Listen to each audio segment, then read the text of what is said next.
Good morning. Welcome to the September 15th, 2021 Effingham BoS Selectmen's meeting. As we get started, please join me in the pledge of allegiance. I pledge allegiance to the flag of the United States of America and to the republic for which it stands, one nation, under God, indivisible, with liberty and justice for all. Thank you very much. All right, let's dive right into it. Signature folders, Selectmen's meeting minutes from September 8th, 2021. I'll make a motion to approve those minutes. Do I hear a second? Second. All those in favor, Fuller, aye? Aye. Selectmen's meeting non-public minutes from September 8th. I'll make a motion to approve those minutes. Second. All those in favor? Aye. Fuller, aye? I signed a SAM designation letter for Audrey this morning so we can change some access and get some access. Also in the signature folder, there's a deputy town clerk tax collector appointment form, and I've asked Deanna to join us at 10:15 to briefly review the hiring process that she used for us to get down to this decision. I make a motion to approve the manifest dated September 17th, 2021 in the amount of $65,741.35. So here a second. Second. All those in favor, Fuller, aye? Aye. Aye. All right, in the mail folder, there were some deed letters that have already been signed. And there was a speeding complaint from Wilkinson Swamp Road that occurred in the last day and a half. We're going to get into detail in this one. The chief of police is actually in here at 10 o'clock this morning for his monthly report. So his timing will be good based on all of the traffic that occurred on social media in the last 24 hours. In the announcements column, Snow Road will have its paving done by All States Materials beginning Wednesday morning, September 29th through Friday, October 1st. The road will be closed. Lenny and I will make sure the signage is up the night before, and we'll take it down once the job is done. So it means for the one day of the transfer station on that Wednesday, it'll be a detour. And I'll take care of everybody that's east of the upper gate. I'll make sure everybody's aware that that road's gonna be closed that day. There's only 3 people, so I'll tell them. And you saw the list of who I notified based on my instructions. Yep. Did you want to put it in the newspaper? Yeah, that wouldn't hurt. Just a simple road closed detour. 29th to the 1st, and it should be done. Okay, down to administrator comments.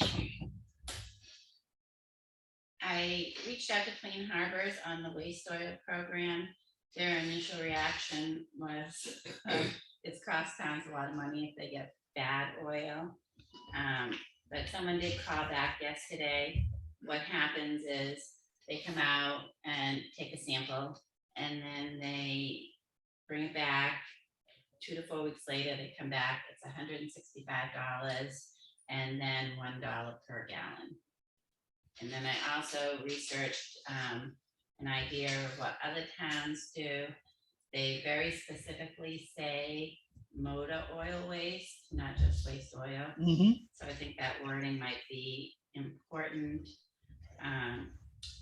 Several towns is no cost, or up to 2 gallons would be free. 2 gallons up to 5 is $2. That's in the town of Hampton. Many towns don't, but I couldn't find any record. So I thought that might help be a basis, and then figuring out what you want to do. You ask them for the price per gallon for the contamination. It answered me somehow to the person who was scheduling pickups. So it wasn't really, I know it wasn't really what I wanted. And they called when I was on the webinar yesterday. So I will call back and get clarification. Let me ask a question. Mike, and Tom, when we had that gentleman in last year, Mhm. did he say it was $13 a gallon at that time? That's all I thought he did, which I was looking up when she said that price. I think that 13 That sounds right. I didn't bring that paperwork with me. So we're on, yeah, It okay. was in that, It was in that folder? yeah, it was in that. Okay, okay. There's another place in Wolfboro it's not the town of Wolfboro, but it's another recycling, processing place. So Yes. The lady on there, her mic's on, so it keeps, she takes over the screen, because as soon as she coughs, her mic kicks in. I muted her, thank you. So over in Wolfboro, there's another place that takes in materials. I forget the name of it, but we contacted them back in the day. And they had a pretty hefty price for contaminated. They took it, and I believe it was up to 5 gallons at a time, but it was not cheap. And I know they're a phone call away. I just can't remember what their name is. So they would probably have all the name. Okay, so we'll use the dollar that you just got information on, plus the 165 travel fee to do the testing. And we'll just consult our paperwork to look at the average of around $13 for contaminated.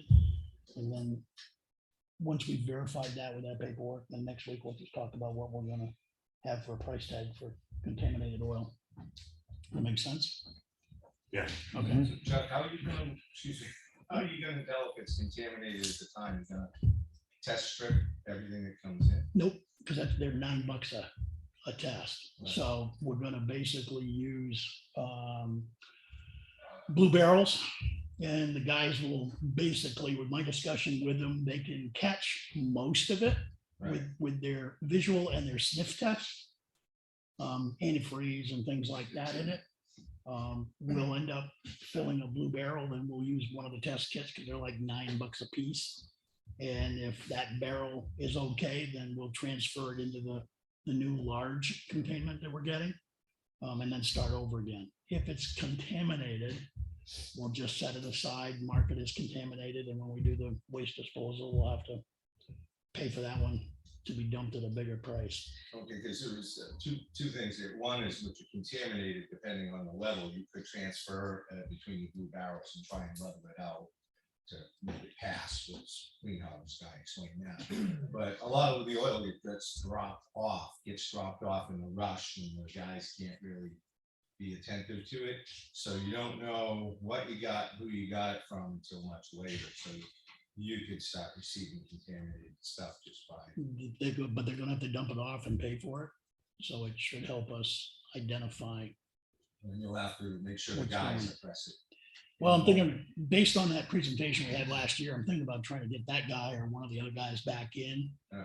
just to cover it with us. And I'd prefer it if he would actually do it up at the transfer station. So we'd hold a selectmen's meeting up there while he's doing his presentation and the guys could hear it. And then everybody's on the same page on how we process oil. We still have that gentleman's name. I think it was on the paper I gave you, Audrey. Tom Schultz, maybe something like that. The guy who came up here and talked to us about it. He was Yeah, more, I thought I'd given that paperwork back to you, and you're gonna Oh. reach out to Mike and see if he had it. Probably be in the minutes.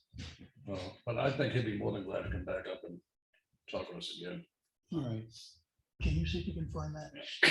Dive into the minutes from last spring and see if- or early summer. I'll see if I can find that name too. Last summer you had the presentation. Yeah, I was gonna say, I think it was in the May, June timeframe, Mike, because we were just getting ready to pull something together.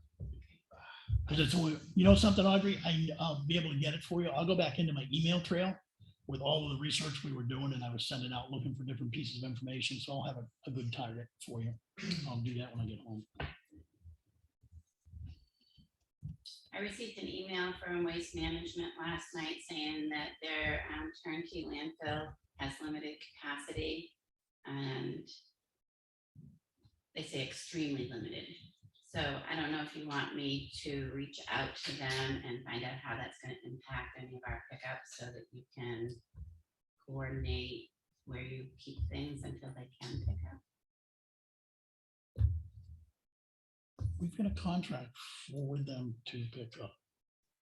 So I guess I need to understand, So you want me to reach out and yeah, I need to understand understand. better? We need to understand kind of like, we get the contract with you. We are expecting you to perform the contract. You're saying they got limited capacity? Correct. At the landfill, in Rochester. this is just expanded at 65 acres. It's called a disposable society we have.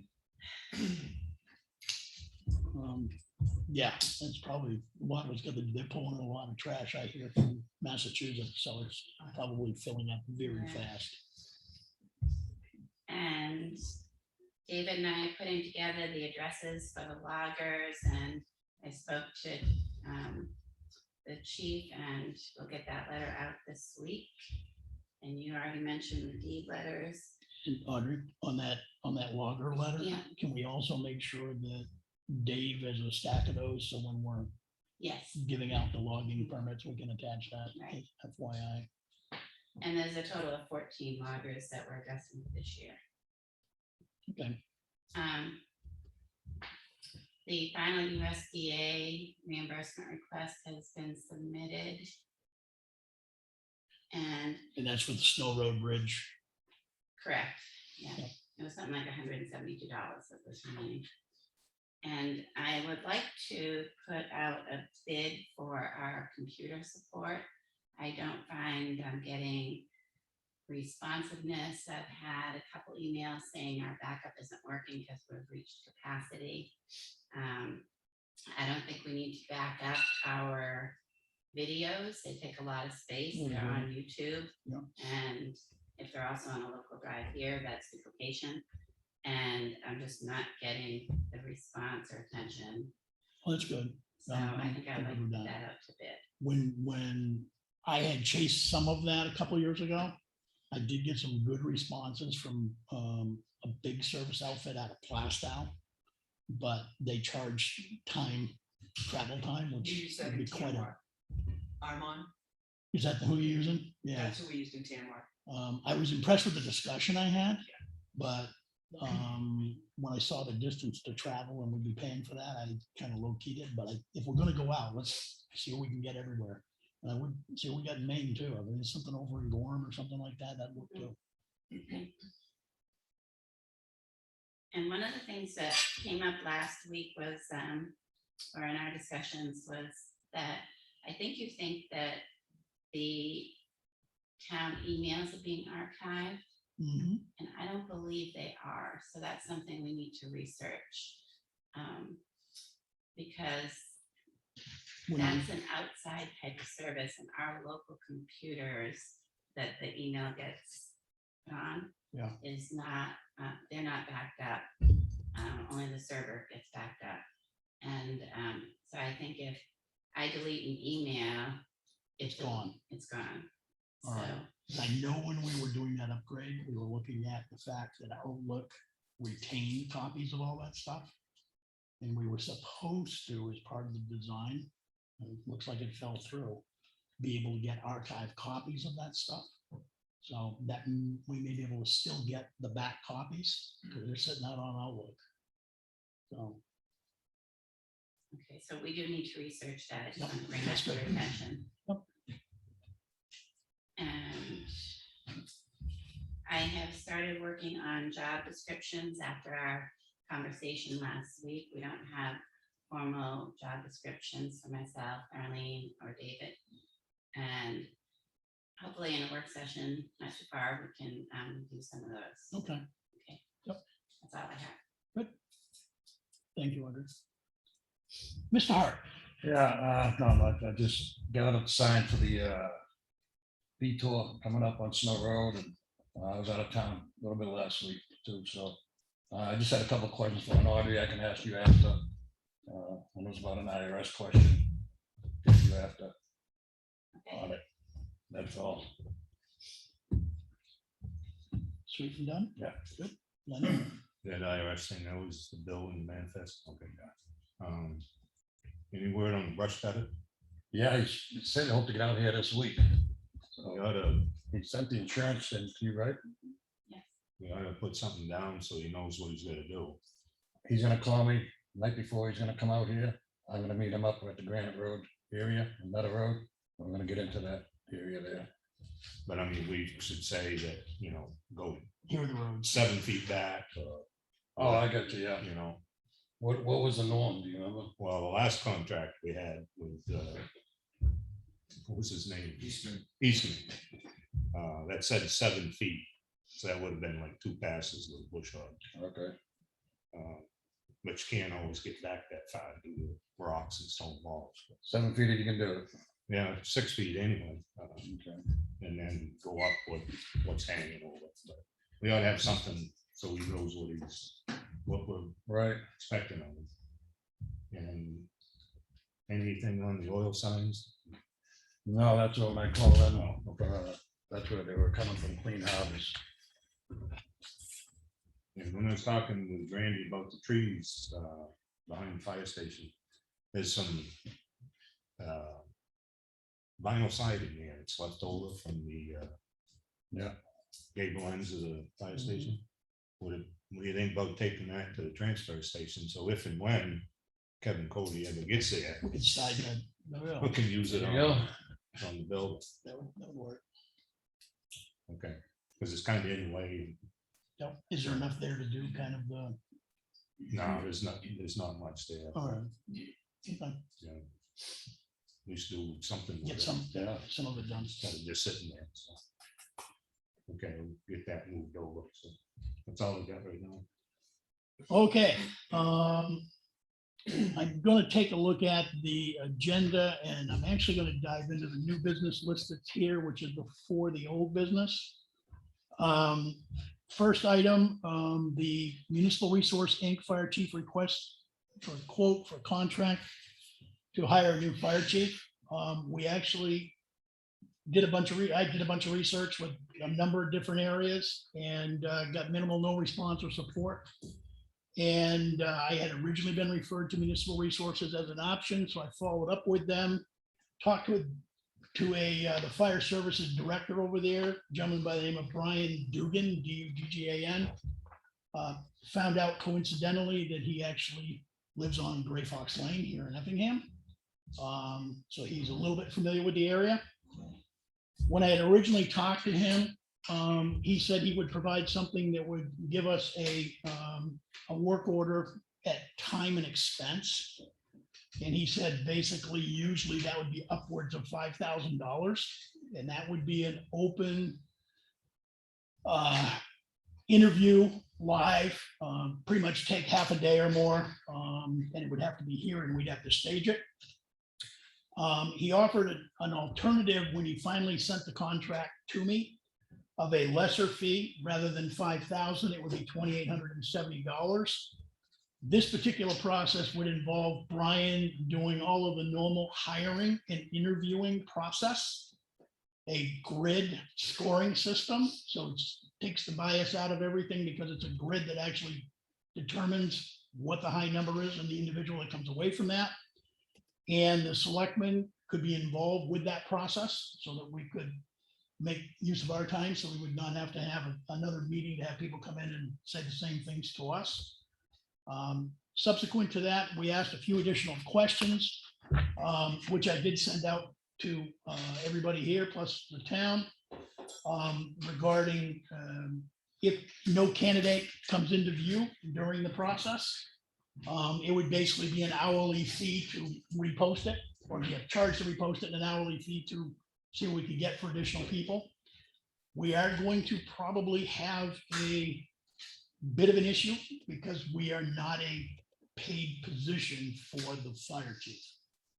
So while there are stipends and training, and they could possibly work some of the day coverage, it's not a formal stipend of, or formal pay of, let's say, part-time at 20 hours a week. We may end up having to readdress that whole discussion depending on what we come up with in the first go round. So based on this document, have you guys had a chance to review it? Lenny? Yeah. All right. Yeah. Any thoughts? No, are you thinking the first option? Yeah, do the lower option. Yeah, that's what I would go with. Yeah. Okay. Then I will follow up with Matt just to make sure that this agreement meets the criteria we need for a contract for the town. And I'll make a motion that we retain the services of Municipal Resources, Inc. to hire a new fire chief in the amount of $2,870. Second, Second. All in favor? All right, All right, All right. all right, thank you very much. The R&D paving quote from last week, I had held it because I wanted to make sure that the square footage that was on there, it just seems small to me. That was validated this last week, that square footage on that proposal would be more than enough to cover what needs to be done there and have probably 2 or 3 square feet left over. So I need to make a motion to hire R&D for $5,000 to do that particular patch on Pine River Road over the 3 new culverts. Is there a second? Second. Discussion, Lenny, anything else? no, other than the fact that it may not get done until next year. It's- Well, we're sure hoping we can Yeah, pull it off before then. All right, all those in favor, Fuller, aye? Aye. Okay. Yankee Thermal Imaging, there was a copy of the contract in here. When this is for the installation at the Historic Town Hall project at the library. When that was originally set up, we discussed it. It was approved and it was electronically signed, but we do not have a hard copy here in the office. So today I signed the hard copy, so we have something in our file for that. We have an agreement to hire Russell Inspection Services as an expert witness for the upcoming court case.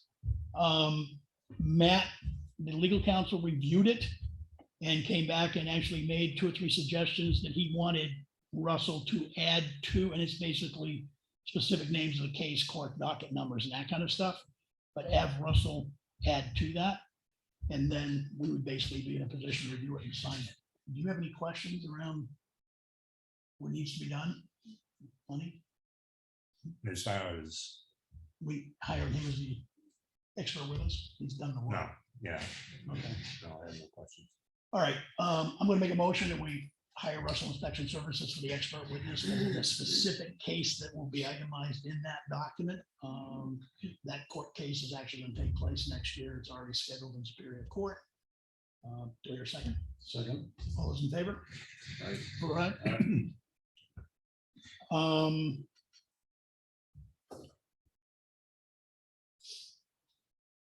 Bailey Road proposal, what's that one? That was a letter that you asked me to. Oh, print. PLA. Yes. Okay, so Mr. Cahalan and I are working on the submission for the 319 grant for the bridge replacement next year. As part of that, we were looking for letters of support, and Providence Lake Association has sent in a letter for that. I still have not heard anything from the Acton Wakefield Alliance. Hopefully they'll respond before tomorrow when that paperwork is submitted. And last week, there was some questions on a dump issue and a process point. So Audrey, I know you wanted to talk a little bit about the process point for that. I thought you wanted to talk about. No. Okay, let me recap then. So we had a citizen that's doing some work on their house, and they basically don't own a pickup truck. So they had a friend of theirs that has a commercial vehicle, nice sign on the door and everything. And they came in and got their permit, or the homeowner came in and got their permit. They then handed that permit to the guy in the commercial pickup truck, and they took the information up to the transfer station to be deposited, pay for it, and deposit it. No problem paying for it. They just want to get rid of it. The gentleman at the transfer station said, "You're not meeting the policy, can't do it. We cannot take commercial waste because it's in a commercial vehicle and we know it's a home demo that was offered up. And 2, it was a violation of the inspection sticker the transfer station sticker, because that's supposed to be posted on the driver window of the vehicle that's registered to. So the people came in, talked to Audrey. Audrey basically put some information to them and came out with it. When the people physically showed up this weekend, the lady that owned the property told the transfer station attendants they had gone out and purchased a commercial dumpster. They had loaded it. The little bit of information, TVs and some other stuff that were in the back of the truck would be normal stuff for us to deal with anyway. So the owner was there. It was a personal friend's pickup, not a commercial pickup. So the gentleman basically reviewed it, documented it, and took the money for the fee, and the person was able to get rid of that remaining demo. Right, she hadn't explained to me on the phone that it was a commercial truck or that much. I don't think she probably would have even known to think about Right, that. right, so, So our policy says if somebody needs to do something kind of out of the character, they come into the office to have a discussion. And then we provide that in a letter, or we could do an email, either way, as long as it's got the town on it. It basically says, here's what you can get rid of and the rough amount that you can get rid of. And the weekend that you can get rid of it, or the day you can get rid of it. yeah, the policy says that the town will work with people, so it's just a matter of them contacting us and. So in the end, it worked out. The people, basically, they were doing a major demo of their inside of their house. They ended up getting a demo dumpster for the majority of it. And Mark said the stuff they did bring in was all in contractor bags. And they made $180. It's an expensive way to do it, but I understand. So, yeah, if we're doing the contractor bag thing at $5 a contractor bag after the first free one, and you got a sizable chunk of stuff, you'd probably be reasonable to basically get a dumpster of some kind. Inside the transfer station ordinance, there is a section that offers up some help areas to call, like waste management for their bagster program, which is $350 to put up to 4 ton into a removable unit. And they do service up there, because I verified that. They're up here 2 days a week. And as well as, I think we included something out of the Tamworth or up in that area anyway, of somebody that does the same work too, as well as waste management down in Rochester. So that additional information is in the ordinance. The Bartlett Tree Service guys, I followed up with again, where we could not come up with a specific wetland map we were looking for. They had called into the state, had not had a call back, and my email was a reminder to them to do that. And that is to address what we're going to spray on the knotweed problem at the back of the cap at the transfer station. If it's in the wetland, it has to be a certain spray. If it's not in the wetland, it can be another spray. So we'll look at that. No matter what, by statute, RSA, it does have to be applied by a licensed applicator here in the state of New Hampshire. I also read where that could be smothered too. Is that a feasible? I actually, the weekend this whole subject came up, I went on the internet, did a bunch of research. And there was one of the professors that's in in plant sciences down at UNH, on his own property, did a 3-year study. He had an area that was like 30 by 70 feet long. And he basically went in and cut it. He went and dug it out a foot deep. He did all kinds of methods.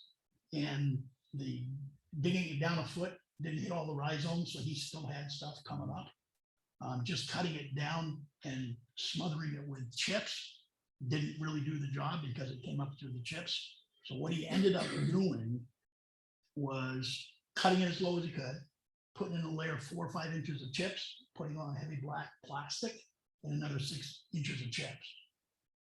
It took care of everything in that immediate area. He still had stuff coming up around the outside of it. So the long story short is that you can reduce it, but you may never get rid of it. So,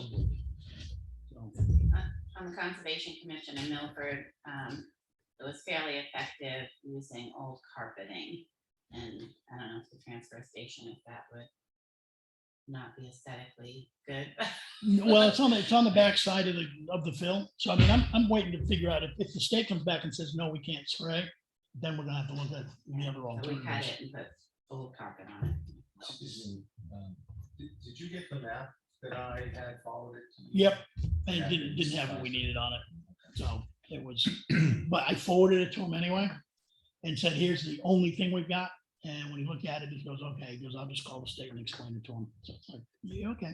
He was looking for a tax map originally, so I figured the landfill delineation. Yeah, he was looking for something in more detail, but it's okay. He did the site visit anyway and determined the vegetation growth in that area where that knotweed is considered wetland vegetation.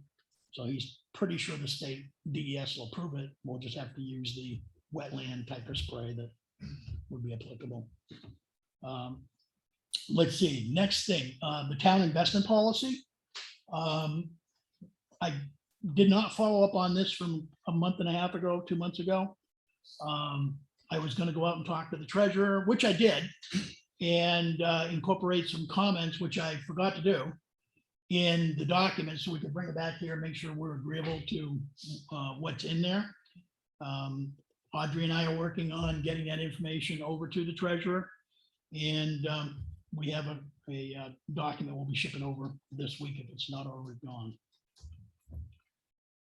The other thing I did is I actually sent an email to the treasurer asking her to consider coming in and sitting down with Darlene to review the process that was developed using the CPA consultant earlier this year, who had been working in the selectman's office around the entire budget, the documentation process in QuickBooks.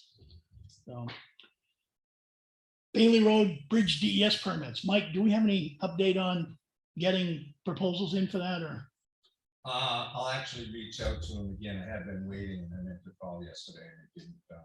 I know that the hangup has been with geotechnical estimates. The engineering company can and tends to do very localized geotechnical bore readings on their own, given certain conditions. The transition from the lake to the river over there, they're a little more concerned about what they might find than, say, on the average back road or on the river. So that's been the hang up. He was waiting for that third party proposal. So I'll call him again today and see where we are. Yeah, I mean, we're kind of running into budget season and we're gonna need some numbers before town meeting, so, Sure. okay, appreciate it. Rock in the South River. So I stopped last week after the meeting at the fire station. Randy happened to be there, so he and I went over and we took a picture of the mostly buried rock in the South River at the mouth of the dry hydrant pipe. So I did forward those to you. Did those come through this time? Yes, Okay, and I have a couple questions about it because I've heard a change in method. So originally, a couple weeks ago, you asked me to reach out to DES about putting the scoop in and moving it. And then I had questions saying it might just be a manual move. I don't know, based on the silt that's around it now. So what method do you want? Randy now? thinks the size of that stone is about 2 to 3 cubic feet. So it's a heavy one that probably manual's not gonna work. It is mostly submerged because of where it is sitting. The silt has gone in and plugged that and plugged the mouth of the pipe. But we did talk about it. We don't need to pull the rock out of the All river. right, We just push it south of where the pipe is and let, move it like 3 feet and it's done. okay, I'll just kind of set by him and then I Okay, will good. be good to go based on my discussion. Okay. We also had at the library, we had treatment for carpenter ants several weeks ago, probably 3-4 weeks ago. And this past week, we found more carpenter ants in a different area. It's all basically related to the front foyer up into the bell tower. So JP Pest Control, we had done a contract with them. We paid the fee. And part of that fee is they come back as many times during the year as needed to eradicate the problem. And they're coming back, I believe, this Friday to work on that. Did we, and I don't know, because I didn't send it over. Did you send over the language that Matt wanted added to the cemetery contract to the Department of Justice? No, Okay, do you have that email with his colored comment on it with the verbiage? I do. Okay, can you forward that to them with that contract? And tell them that we'd be more than happy So to. that came to us. It was handed to you, right, Lenny? No, Then Tom, okay, and then you brought it to us, okay. So And should we we was- go back through them or? And then Karen Payne also asked for a copy of it. I think we could let them know that we're sending up, because it was a DOJ design document. So we can let let the person know that delivered it to Tom, that we're working on a modification of the language for the town based on town council. And we'll contact the DOJ, and I know the DOJ, when they get done, will fire it to us and fire it to them. So we should be okay with that. Let's get that one. Road signs. Mhm. So I know we've got a number of them, but I know when you did the order, we didn't do the whole order because, No, we did a partial, just money wise. and that was because we did it late last year, I believe, wasn't it? I believe so, yeah. Okay. Can we put in another order? 'Cause Sure. looks like we're gonna need some signs and as fast as they appear on our roads. Yeah. We'll keep putting them up. All right. Do you have any questions on that, or just you can do it and based on? What signs, I mean, Well, I'm thinking, because we have what, your basic, your speed limit signs. do we have all the roads closed for the 8 roads? We need 2 on either end. No. Okay, so we need to. We want to big, we can go over this in the work session. The size that we've got posted on We got our all- rig right now works. Okay, all right.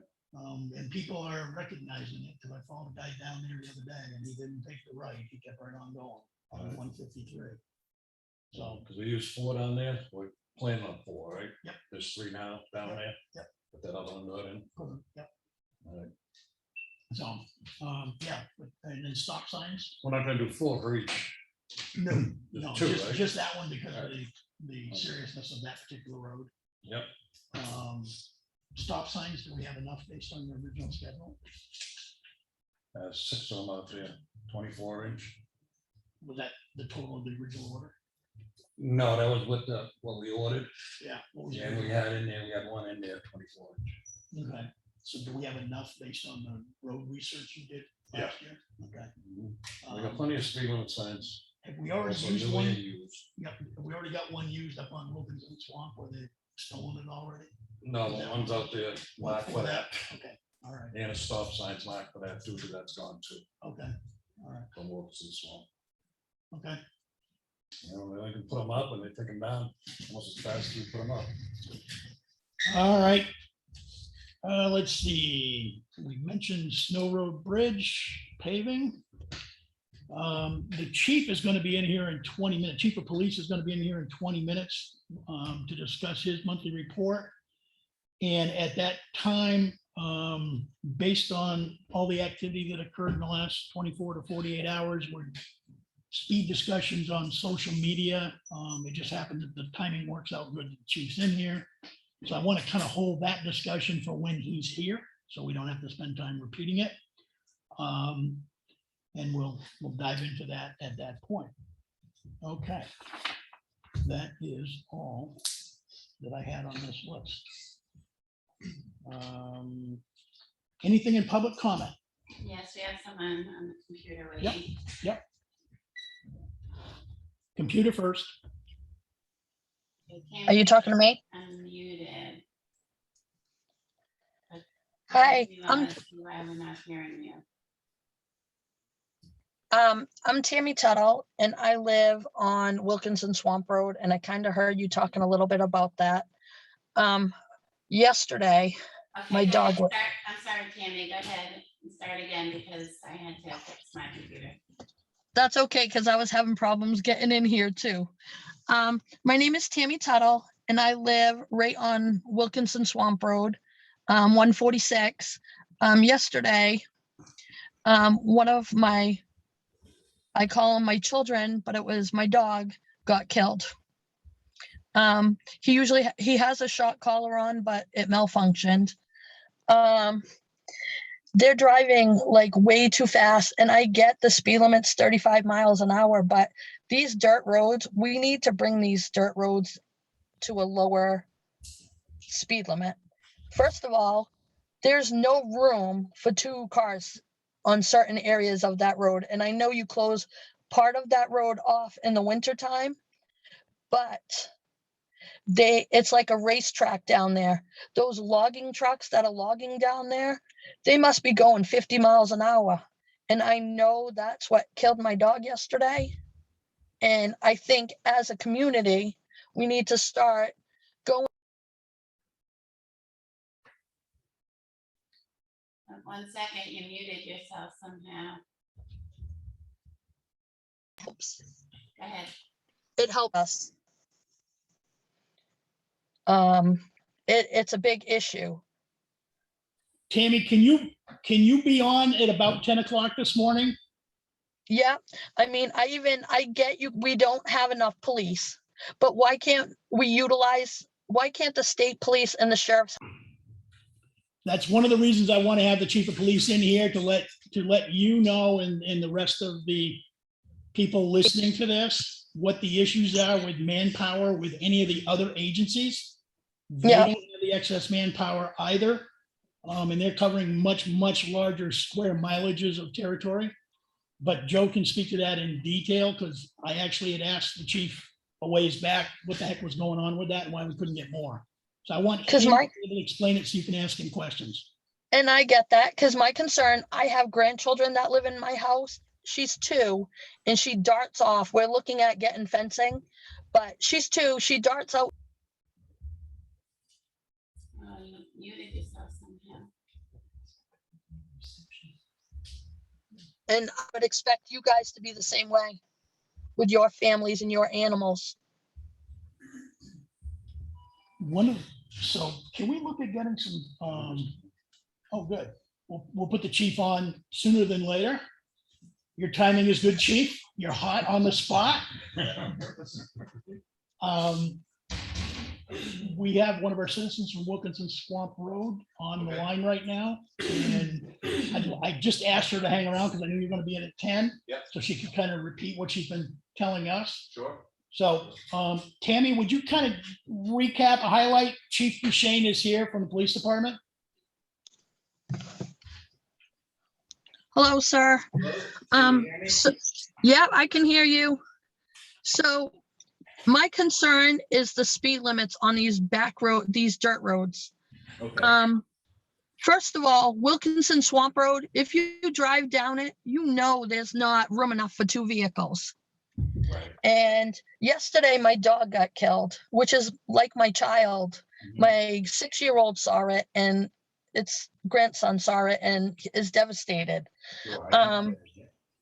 These tractor trailer trucks that are doing logging and chipping down on that road right now, they must be going about 50, 60 miles. They are flying through there.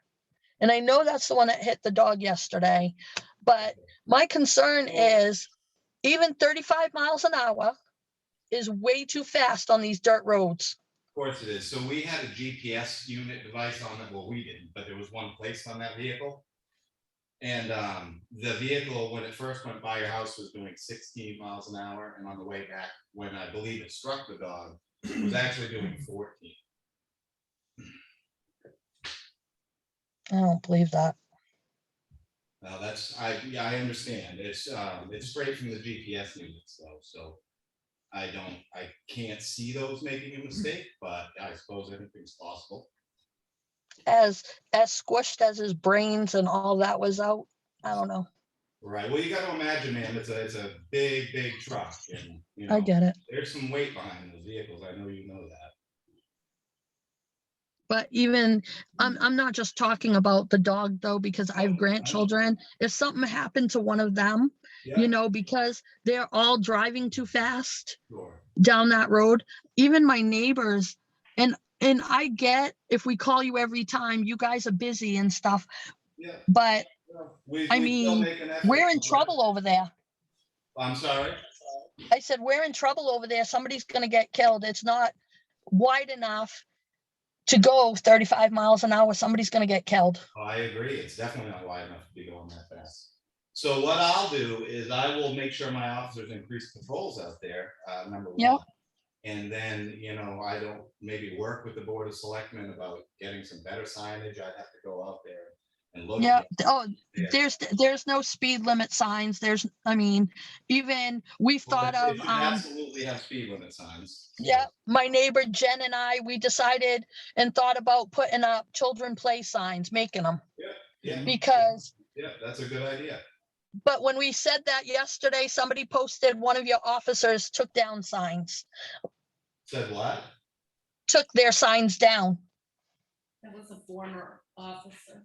Okay, well, Yep. that's nobody that's employed here by me, so.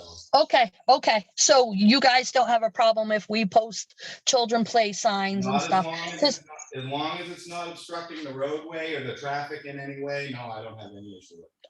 Okay, awesome. That's good. That's good. Like I said, we all just need to work together. I'm not trying to be a jerk. I just think we need to lower these dirt roads No, and help each other out. and I'm sorry for your loss, man. Thank you. You're very welcome. So Tammy, this is Chuck. When you post those children signs, would you please make sure they're far enough off the road and you can use some of the other signs on the roads around town as a guide to make Yeah, sure that yeah. it doesn't get clipped and taken Yeah, out oh, by the plow? oh, yeah, definitely, definitely. I've got a couple trees in front of my yard where they wouldn't hit them. Yeah, and I've had a couple people ask me the same question on those signs in the last few weeks, and I've told them, go ahead, and I know at least one of them has put something up on Townhouse Road, similar Okay. situation. So Joe, Awesome. so to help Tammy and some of the people understand in here around traffic stuff, Sure. if a road is not posted, I believe under RSA, it's automatically a 35-mile-per-hour road. Is that true? I think it might be 25. 25? Chuck, but let me double check on That would be important. Let me double check. Yep. I think it's 25. So I'm hoping you're right, because if that's the case, I'm assuming the other thing is to reduce an existing posted road. I believe we have to do a traffic study and pay for that. And I know they're not cheap. Correct. And then that has to be submitted And to the it's state. a town road, correct. Yep. So it's on. So we would own that tab. The state would have to approve us wanting to lower it to a certain Correct. speed, and then we could do that. That's correct. So, I mean, I did call our governor yesterday to see if he could help us with lowering it. Yeah. I don't know if that's going to help us, but it's not going to hurt us either. nope. And I actually had a discussion with another citizen about a month and a half ago on a similar issue with speed on roads. And they physically called the state, talked to 2 or 3 different people. And we're under the impression that they were not going to need a road survey. And I asked her to get me the information once she got all those callbacks and the details, and I never heard from her again. So I'm assuming she found out the information we did, that there's a cost item to the survey. And the survey is required. Yeah. So, but if it's 25 miles an hour, that means when we order our standard signs, we could use 25. Okay, Yeah. That would Let be me get nice. back to you. Yeah. Please I'll check. verify it. Please check it. Okay. I know when I got my license, it was 35, but that was a while ago. A long time ago. Horse and cart days?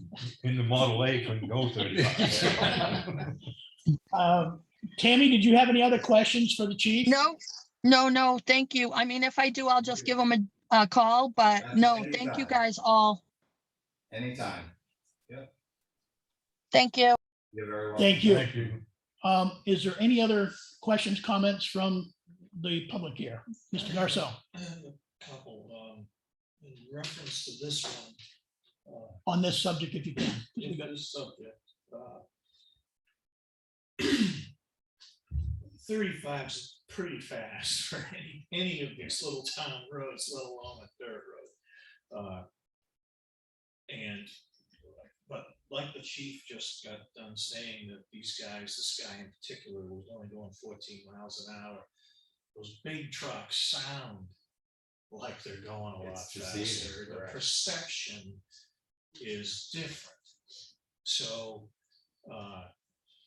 just to give that guy a little bit of space, but who was driving that truck. But the fact is, as far as I can see, if you can find out who it is, then a warning would probably do the best in that particular instance anyway, on that road, and maybe for the rest of the time the guy's driving. So we're out there pretty regularly, and there really is not a speed issue on that road. The vast majority of people on that road are going way under the speed limit, way under. Every now and then, you'll get an occasional vehicle that, a young kid or maybe somebody intoxicated or something of that nature. But for the most part, is really not an issue. I think a lot of it, like he was saying, is a perception issue, especially with the big trucks. And when you have them coming around the corner, if any vehicle, if you see a vehicle coming around the corner, it automatically looks like it's going faster than it is when it's coming at you. So I'm aware that Wilkinson Swamp Road is not the only problem where we might have a speed issue. Yeah. Townhouse is another big one. Yes. Yep. I believe Townhouse, Green Mountain Road. Green Mountain Road. Green Mountain Road. Yeah, I know, a year ago when we first got the speed signs, Ian was actually putting it up on the telephone pole right across the parking lot from the library. Right. And a car went by him at 60 miles an hour. So even though it's, the speed posted is up there like it is out on the pole here this morning, some people just don't pay any attention whatsoever. Well, the problem is what those signs become, think of any other sign you see on the road, you pass every single day. What happens? You stop seeing, you know, it just becomes background. Yep. And it's the same with these. There's done plenty of studies on it. It's the same. You know, the people who are your locals who know the area, they're the ones who are, you know, they're obeying the rules and stuff like that. And everybody else, they just who's passing through you or whatever, they just comes background noise. So that's one of the reasons we rotate Correct. this one around And you town. move it around. Okay. Right. All right. Yep. Nikki? I think it's Eaton down by, you go all the way down 153 and if you stop at that corner, just Yeah, like that right. Just to the after right. that sign they got. And they've got the They do. sign that lights up red or green. I You went by see that it? the other day. That's How pretty much cool. are those? I would have to look, but venture a guess that was probably in the neighborhood of $7,000 to $10,000. Wow, because I was gonna But say. their that- signs are effective. They are. effective. I They mean, are that's effective. what we need. Yeah. I mean, even if we have to do a GoFundMe page in town, I'll do whatever you guys want. I'm all for it. you know, I think there's a lot of concerned citizens. Yep, agreed. Okay, if I could break from this topic then. Hold on one Well, second, no, Dave. no. I wanted, there was other hands on this Oh, very okay. topic. So, Mr. Cahalan? Yeah, Chief, I just want to say I Yes. don't have the RSA with me, but the last time I looked, it was 35 miles an hour. All right. It's in there. It may have changed, but the I last doubt it. time I saw it, which is somewhere between Lenny's Model A training and here. Well, there's 3 of you saying it is, so I'm gonna go with that because it's been a while since I've seen the statute. And the other thing I want to throw on that is to Chuck, the potential for some help in road surveying or monitoring for that. NHM, Lakes Region does some traffic monitoring in our town and has forever. So you can request of them to probably monitor in other areas and you can follow up with them to see if they're still doing it. That was a free thing. They do register the trips that are, you know, they're called trips, you know, once in, once out. So that's a potential that they might, that information might be helpful or service the needs without expense. I'm not sure. It's worth looking into. Good. Every road. Is there anything else on this particular item? Okay, Mr. Garcelle? All right, You have moving other on. stuff in the publication. Right, next thing was carpenter ants in the building. Mhm, Generally, when you get the carpenter ants, it's because you've got a leak we know that. and you've looked. Okay, We've had, I'm sure you knew we that. had a leak. No, we Okay. had a leak. Okay. It was sealed. But I asked Leo to go back up and look at it after one of the last big rains we had. And he did find some additional moisture, nowhere near as bad as the original one. But the leak is not 100% yet. Okay. They're actually working on the cupola, I believe within the next week. And hopefully they'll be able to seal that particular area where that leak is as they put on the new trim and the paint. Okay, just want to give you a heads up. Mhm. And the final thing is, I own a thermal imaging camera. So if the town needs to do any of that kind of thing, I'm more than willing to. We will write that one down, because that does come up as a request occasionally, I but, think he's adding a 5th thing to his hat now. okay. Yeah. All right, Thanks, Dave. Mr. Cowan? We'll teach you how to use it. Yeah, in response to a question you posed to me, when the office reached out about the fire chief's concern on some intersections in town, I have no idea what that was in regards to, because it was talking about what I got was a grade issue. Hobbs Road, a few others, and it was kind of disjointed because it was at the intersection of two roads that are more than a mile apart. So I really couldn't make heads or tails, but all of the road accesses that were listed were fine. No work had taken place on there to alter them. And they were all readily accessible for fire trucks or EMS services. So the only thing I would have thought is maybe the chief was trying to address maybe low hanging branches or something, but I didn't get that from the email. To your question to me, yes, I did go out and look at those intersections. Okay. Just as Mike, hold on a second. When you next talked to Randy, did you get further detail on that? Oh, I went and looked at You it. did, okay. Yeah, All right. it's right at the end of Pound Road, where Libby Road comes in and Hobbs Road comes in. oh, at the very end, yeah. They dumped ditching material right by the old pound, Okay. and they just pushed it off. They didn't slope it down into Hobbs Road. So they could never get a fire truck over it. It was just too steep without getting hung up or ripping out the bottom of it. So over it onto Hobbs Road, which is class 6. Yeah. Which you can't get down there with your pickup truck. Right. So But if they had to get that forestry rig in there for a fire or something, they wouldn't be able to get it. It just went like this and down. okay, So I talked to Kevin, and I says, next time the backhoe's in there, just feather it down. That's all. okay. Just make it rain. Well, I would have assumed the forestry truck would be able to make it, but I didn't know that that was the issue, and they didn't. Okay, that's totally different. Yeah, so. So does that? Ron's does that- aware of it, so. Does What that hap- solve the entire note? I don't know. I would Okay. have to talk to the chief if he had any other issues in No. other areas. No, I talked to Randy and told him that they're gonna get to it. It's just not, they're not gonna make a special trip, so. They might want to bring more material out here and lay it onto Hobbs Road, not to restore Hobbs Road. But the whole intention of what they were doing up there was for snowplow safety, turning around up there. That's always been a problem, to turn the trucks around up there, and that was their solution. They just kind of hit the wall last year, especially as the ice, we tend to get more ice.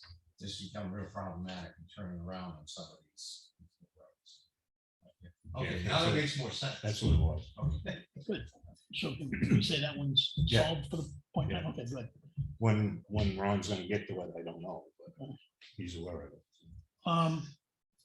Mr. Cahalan, I know, hold on a second, I got a Sure. question. Yeah. And if it's on your list, I apologize for asking. It's all right, I didn't realize that they had the list. I know you had relayed information that Evans was gonna be working on the intersection of Jones and Drake Road with a low area, I believe. Yeah, they're, Were they also ditching a huge chunk of Drake Road? Because we had a citizen complain about the quality of that ditching, and I wasn't aware we were ditching 200 to 300 feet down the road. on I that was road. not either. Okay, all right. You have a problem where the dirt road comes in on that kind of three-way intersection.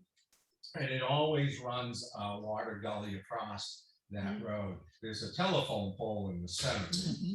So years ago, there was an attempt to put a culvert in, if you're facing the dirt road, going from that telephone pole, which collects all the water, to the right. Well, the gentleman who owns the property on the right didn't appreciate that, so they took it out. I think he still gets all the water runoff, but he didn't want the culvert. So what Ron was hoping to do is the other side of the road, they could pitch a culvert over there and try to take the water that collects at the pole area and run it to the other side where there's a greater ditch line and put it in there. Ditching beyond that point is news to me. I hadn't heard that they were going to attempt to do it. All right. Yeah, they ditched up towards Miller Ave. Oh, they went on Drake. Yeah. Okay, on the other side from Miller Ave, if they ditched on that side, it seems like that's something they should probably be doing because the culverts load up on that side and flow out. And we've had them build up with blockages over recent years. It's becoming a problem that hasn't been taken care of. I don't know what the problem is with the homeowner. They It impact somebody. sounded like it was a quality of work, the way it was quote unquote finished or left. So I'll drive by it on my way home today. Well, without knowing what's going on, No, so yeah. don't get me, but that's a real rough area for rocks and terrain. That road is one of those that when you get into rebuilding that one, you're gonna be pulling some boulders out of there. I can only assume on the ditch lines, you're probably dealing with some issues like that, so it might be difficult to do a nice, straight, smooth bowling alley cut, but not seeing it, not knowing the problems like that. Okay. I don't know. That's exactly right. What I saw, there was boulders in the ditch line. They kind of went around it. Yeah, and I don't, at this point, I don't know what you do. It's probably all you can do until the road gets rebuilt. But again, I haven't laid eyes on it, so I'm not, saying anything one way or the other. Okay.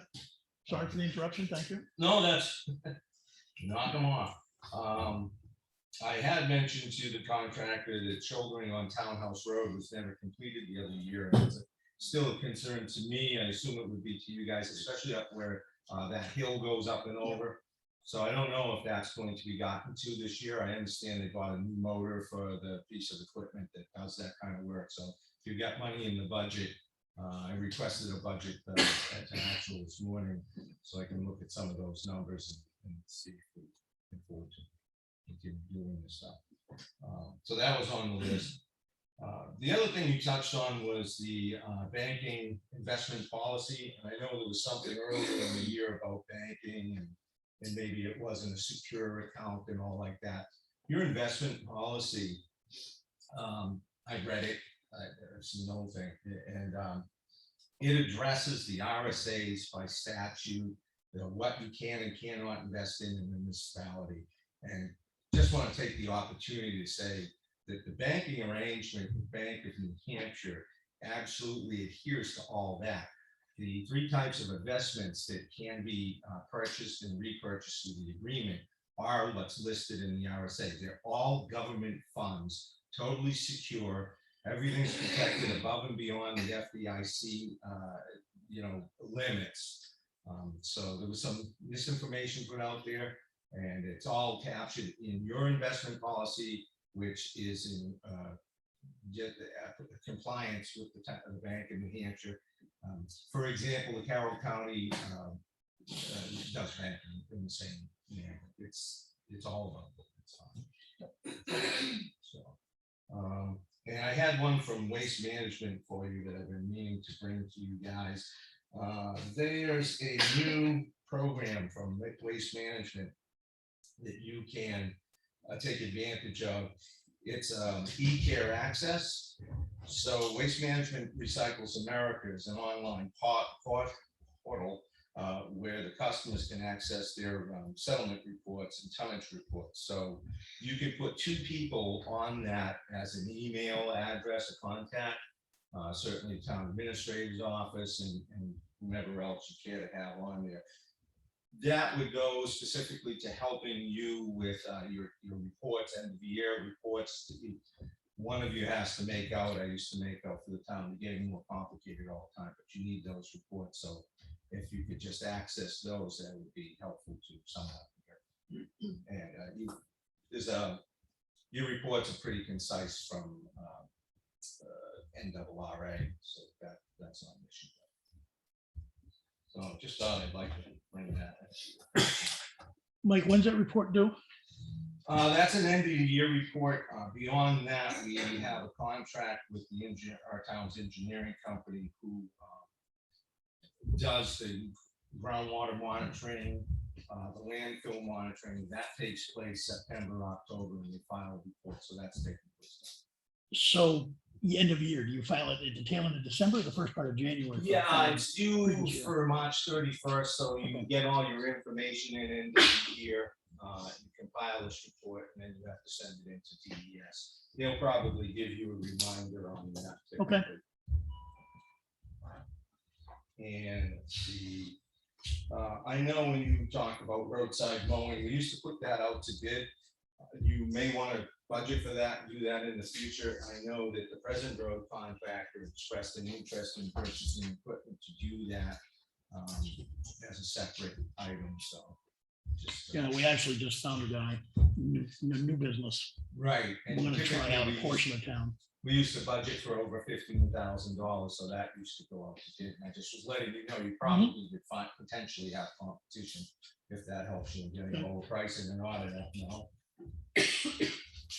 And the Bailey Road grant, Chuck, you touched on that as well, that 319 grant, that get your communication on the 40%.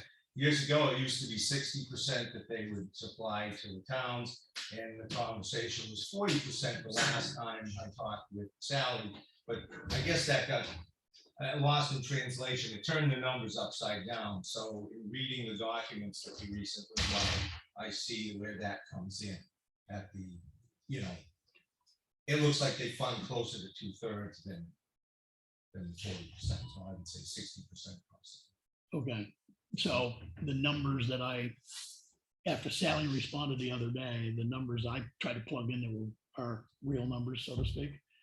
That's what I got from reading the document. Conversationally, I was led to believe one thing, but reading the document, I came up with the same assessment we did. Okay, so we have to submit that for tomorrow.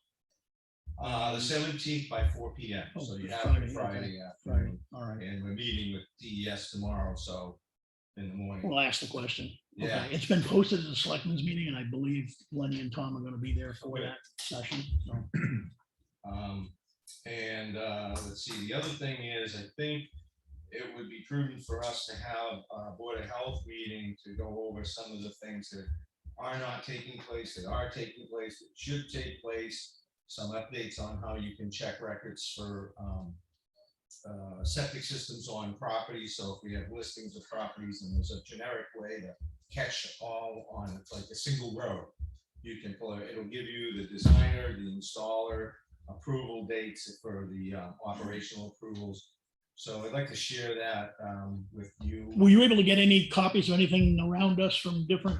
I pulled up, I did cursory searches, but I haven't had time to dedicate to our targeted areas. And that's again, where I think the board, we probably could all benefit from understanding how to do it and maybe resource time into doing it or get a consensus of where we want to start.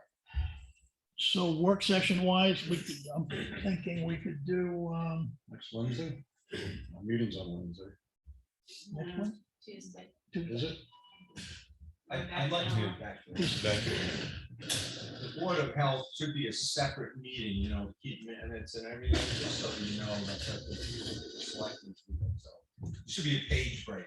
Yeah, no, yeah, I'm with that. And then there probably would be a non-public portion because of a court-related issue. Yep. And I think it would be beneficial for the board to get all the information that Dave and I, you know, have put together on that case and just kind of give a quick overview. All right, we'll look at our calendars and see if we can get that within the next week or so. Yeah. Okay, sometime next week is what I'm hoping. Going to reputation, I think it should be non-public. I could be wrong about that, but that's all. I think it should be. Okay. And my last thing is just a question for you guys. Apparently, you're looking at something to do with the cemeteries. And if you're looking to adopt basically ownership of the cemetery for a care. No, there's a question on the use of the funds within the trust fund for that particular cemetery, Gotcha. and they need to dip into principal. So the DOJ has provided a contract, which we would have to sign saying, yes, they can access that. The issue is that there was no addressing of what happens in a few years when the money is completely run out. Who's responsible? So where DOJ designed it, we've asked town council to give us additional language to add to it. And Audrey and I are going to be following up with DOJ to tell them we need to get that in there or ask them to put that in there because we won't sign it without it. So My only concern was that if cemeteries were going to be adopted by the town, go on a warrant on it, so that could be vetted. Nope. Okay, sorry for not. No being interest. well-informed and Okay. asking you All redundant right. questions. Good. Thank you. Is that it? That is. Chief, Yes, sir. You're here for your monthly. All righty.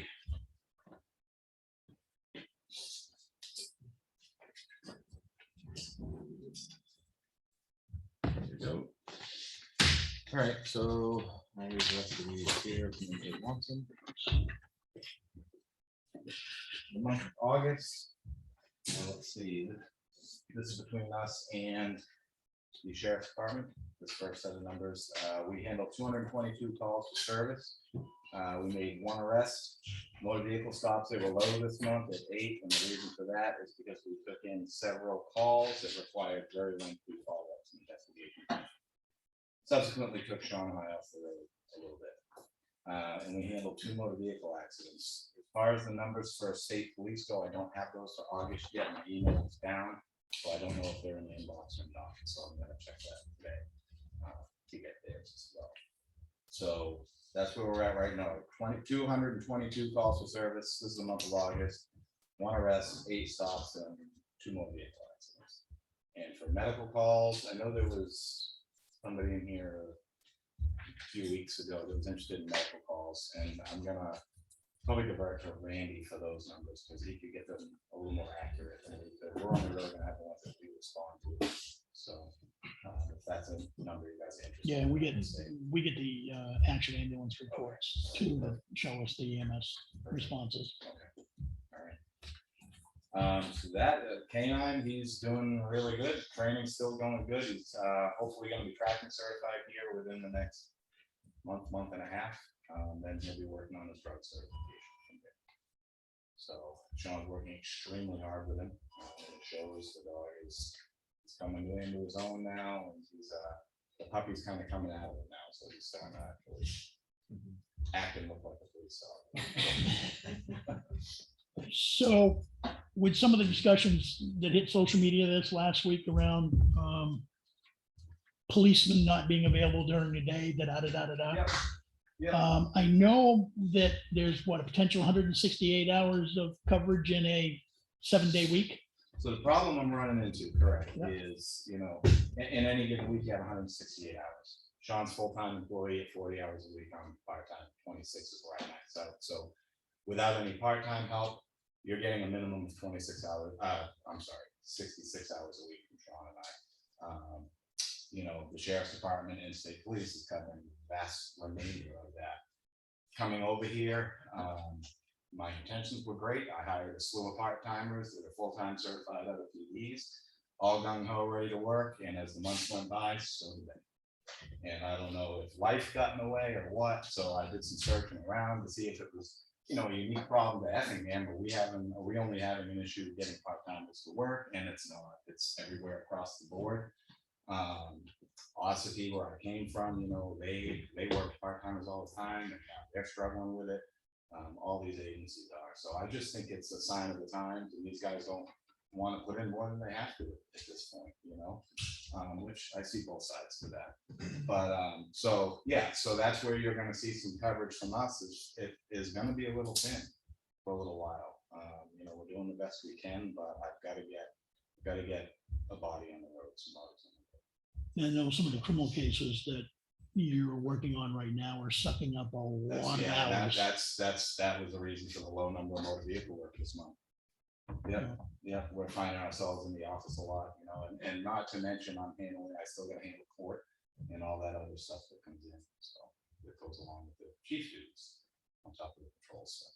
Right. So Anybody? so Linda. just so you're aware, that's it. Are you responsible, or do you patrol 1197 Province Lake Road, or that road, Province Lake Oh, Road? yes. Do you find that the traffic on there has increased considerably? Absolutely. You mean by volume? Yeah. Yeah, oh yeah, yep, absolutely. The sheriff's department is around there a lot, Mhm. and once in a while, state police. Yeah. But it seems like, we've had, that I know of, 2 polls in the last 2 months, Yeah. probably. Yeah. And then someone went directly straight at Bill's store Yeah. instead of around the corner. Yeah. So how many hours per week would you say that the combination, just give me some kind of estimate, is on that road? I'm not 100% sure what you're asking. on that. Well, how many hours a week? Yeah. Do you, Effingham, go like down that road? Oh, without boy. Supervisor? That would be hard to quantify. You can pull it off the IMC software, I think. Yeah, An the- estimate would be the fine. problem is when we're on a state road, when we're patrolling a state road, that's not necessarily logged as a directed patrol. It's Okay. a state Hmm. road and we go through, we log all the back roads as directed patrols. That way, that helps us with when people are complaining about speed and saying, the police are never on this road, or thank you for being on our road, or whatever. I can pull up and say, well, yeah, we are on the road. We did 15 directed patrols in a month on that road. That's part of our calls for service. Unfortunately, we don't log them on state roads. So it'd be very hard for me to tell you. I can tell you I drive that when I'm on duty. I drive that road every day, at least twice, So, Are you ever out in the evening? oh yeah, 2 of my shifts are evening shifts.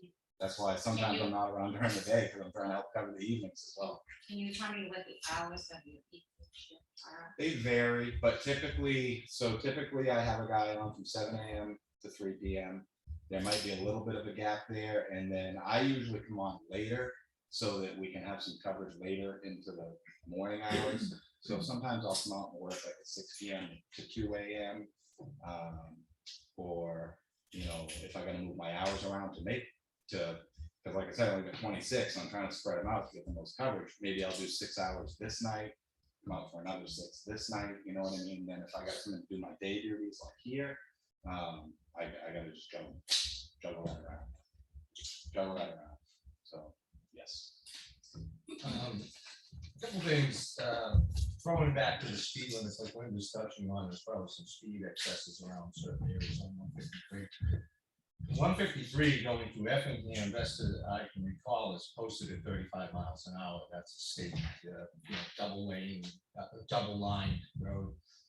Compare that to, say, a Wilkinson Swamp at 35 miles an hour. I can see where the contrast is pretty dramatic. Other than that, I do tend to see that there's, on average, probably 3 patrolmen, part-timers a week showing up in the manifest.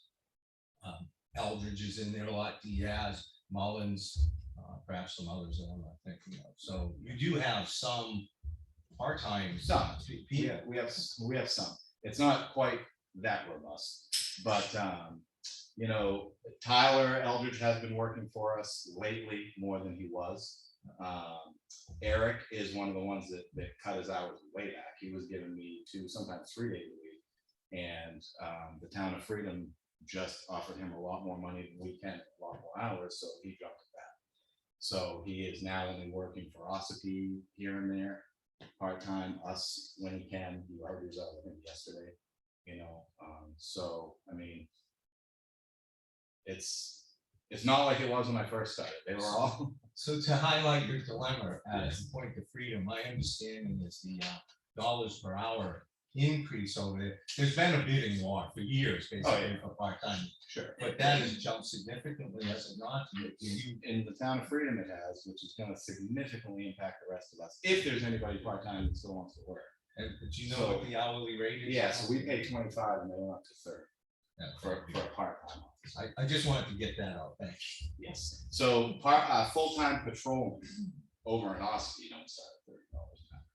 So if he can do it, great, I guess good for those guys. Per diem. Yeah, right, but yeah, so that's the problem we're running into. And really, I'll be straight up and honest with everybody. The only way we're gonna solve the coverage issue in Effingham is to add a full-time officer. Probably nobody wants to hear it, but that's the only solution. to Well, get the we used to coverage. have full-time officers. Correct. Yes. So, a full-time patrolman would pretty much solve our issues.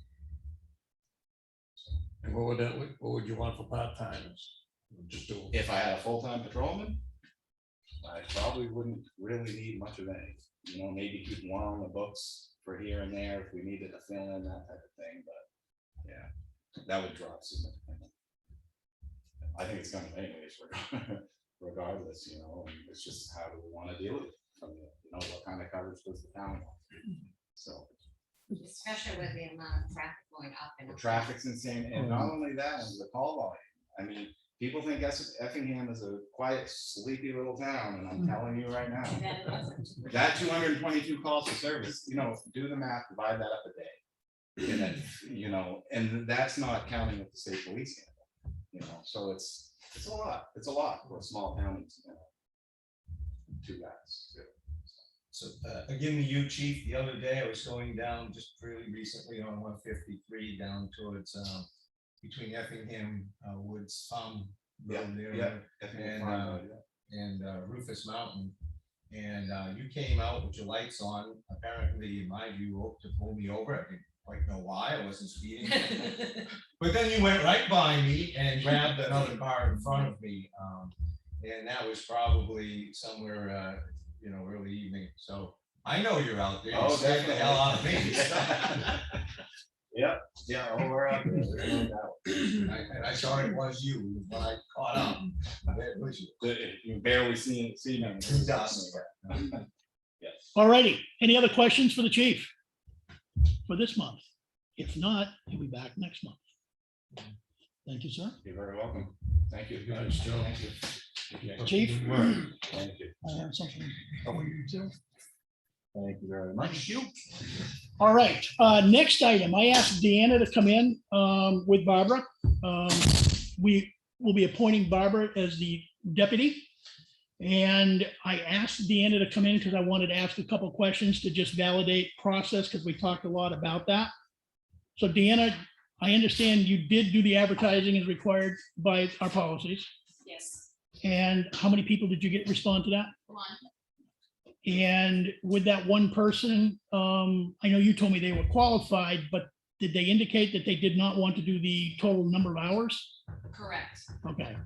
So as a result of that and the fact that Barbara's been in the position filling in, She has, and she has a year's experience working here. okay. Based on that, I've got no issues. We need to basically go to put Barbara in the deputy town clerk, deputy tax collector spot. I'll make the motion. I'll second it. Money? Aye. Aye, Aye. good. Thank you. Barbara, thank you very much. Thank you. Congratulations. Thank you very much. All set. Deanna. Yep, I have one question, excuse me. yep. I will reach out to Primex and have her bonded. This point of order, you didn't put an end to public comment. Is that still open? Yes, it is. Okay, just. At this point, yes. Well, I'll let anybody else. No, well, I had asked Deanna to come in at 10:15, so that's why I jumped right to that one. Understood. But I do have something, but I thought I'd let anybody else know. I'll go first. So Brian Burke did have her bonded when she started. Good. Deanna, thank you. Barbara, thank you. Thank you. Thank you.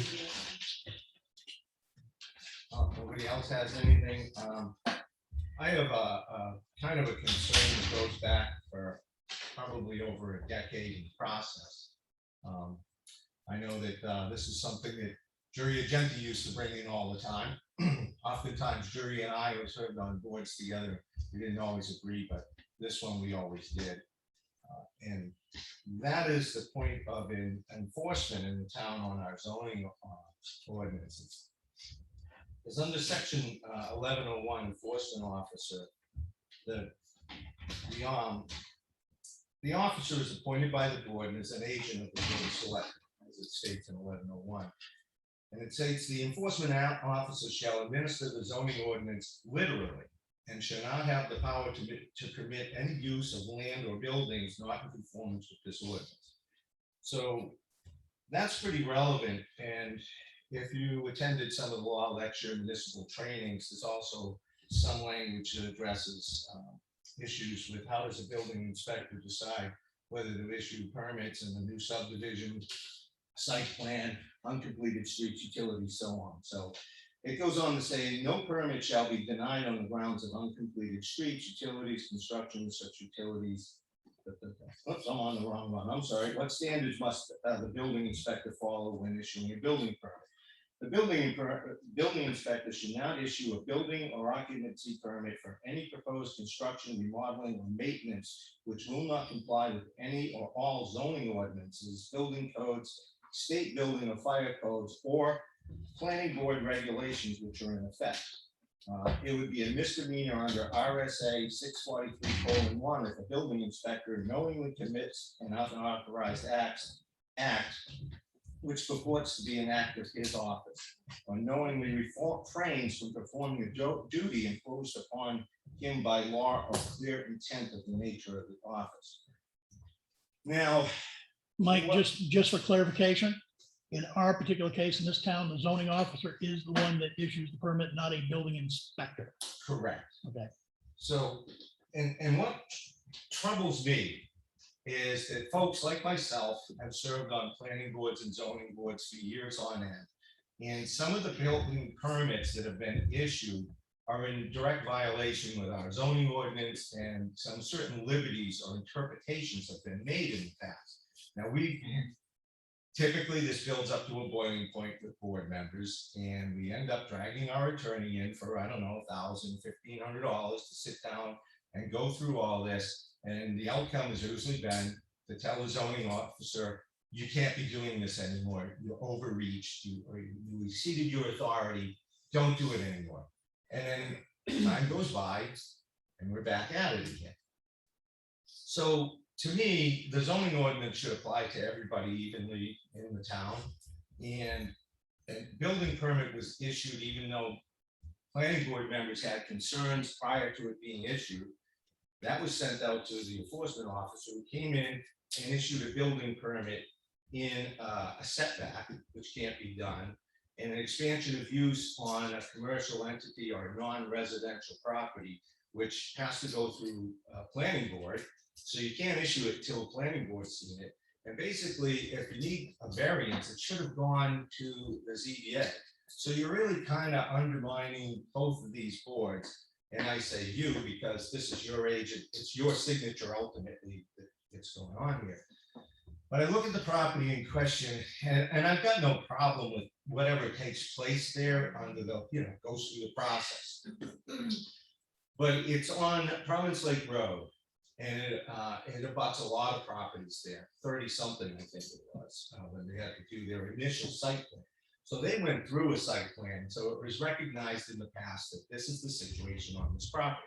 But the zoning officer doesn't have leeway here.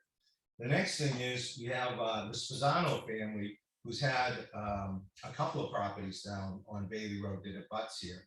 And they've been to the ZBA in 2 different properties at least 3 times in total. There was the McDonald case years ago on Bailey Road abutting this property, which constrained the building on that property considerably, a residential that goes way back.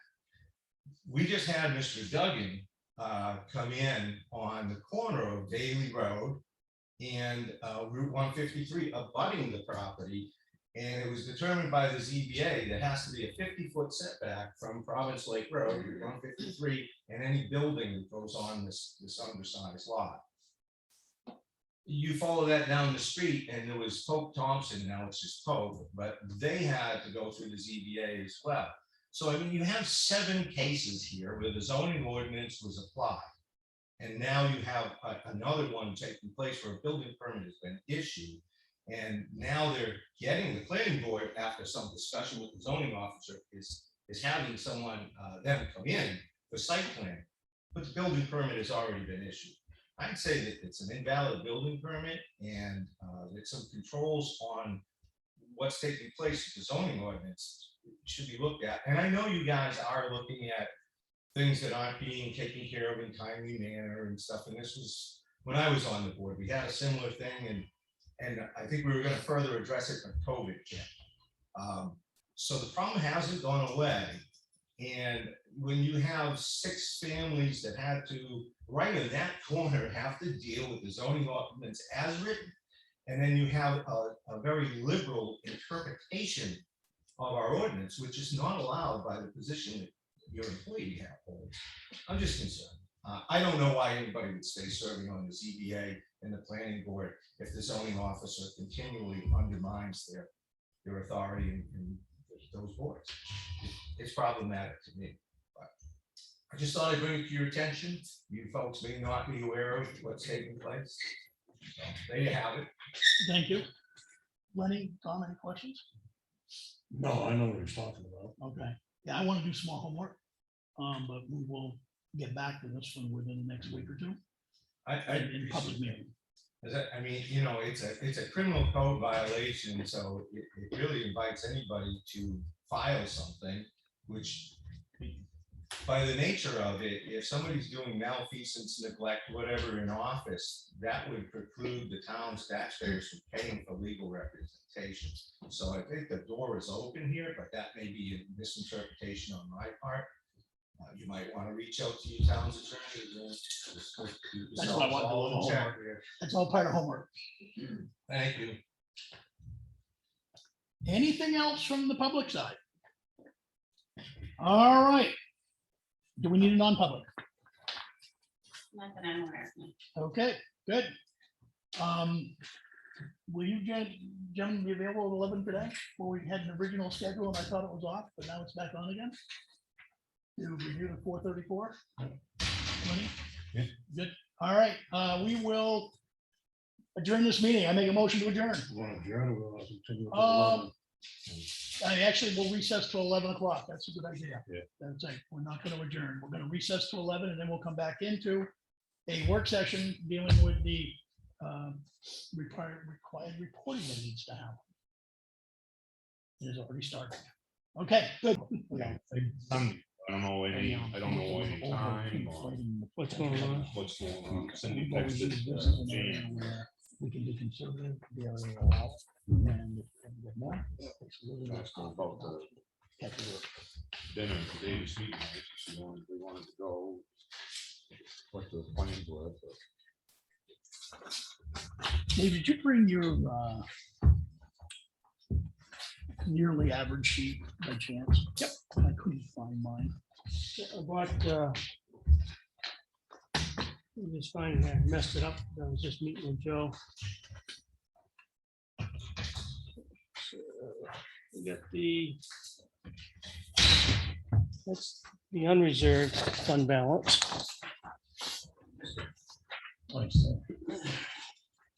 Is that the same document? Next. That's the unreserved fund balance. Well, we'll make a copy. Okay, and then I've got the other one. Which is, this is the revenues. This change ain't working anymore, sorry. I'll make a copy. Sorry. That's the revenues average that you were talking about. Chuck? Yep. Where are you getting this unassigned fund balance from? That's based on my workings with Michelle. That's, and she was pretty explicit in the calculation. So that's not audit report numbers. Yeah, all it is, audit report numbers, 545. Huh? Give you all that table. Oh. let me see. Oh. I want to sit next to you. I'll go over that. with you. It's good that we have a second opinion to look at it too. We captured a lot of fund balance stuff. You talking fund balance? Yeah. Oh, the other sheet, that sheet? Oh, yeah, that sheet, the unreserved. Yeah. Okay. So, yeah, because one of them is the average, one with the green in it is just the average from 16 to 2020 for revenues that we use for the revenues. Which then ultimately Audrey inputs into the 434R and Right. that will help determine. Yeah, and what it, the bottom line that has the red across it, that minuses all the property tax because that's not included in that number. That minuses that. I also took away all the, anything that had to do with state government funds that we don't always get. We don't want that as an average. Got rid of that. And Mike knows that we talked about that. And then we get rid of far as if we did any town properties, we wouldn't want to count that as revenue. So we just wanted the base. That was the base minus the other ones.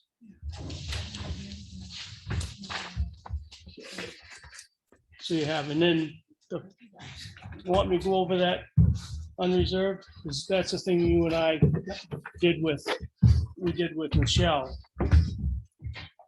And what you see on the beginning, which is this first one that has the red on it, that has gone back to 14 all the way to present. And you see the first thing is the audit sheets that come back from our auditor. But the important one is the one that says September, October 535 auditors.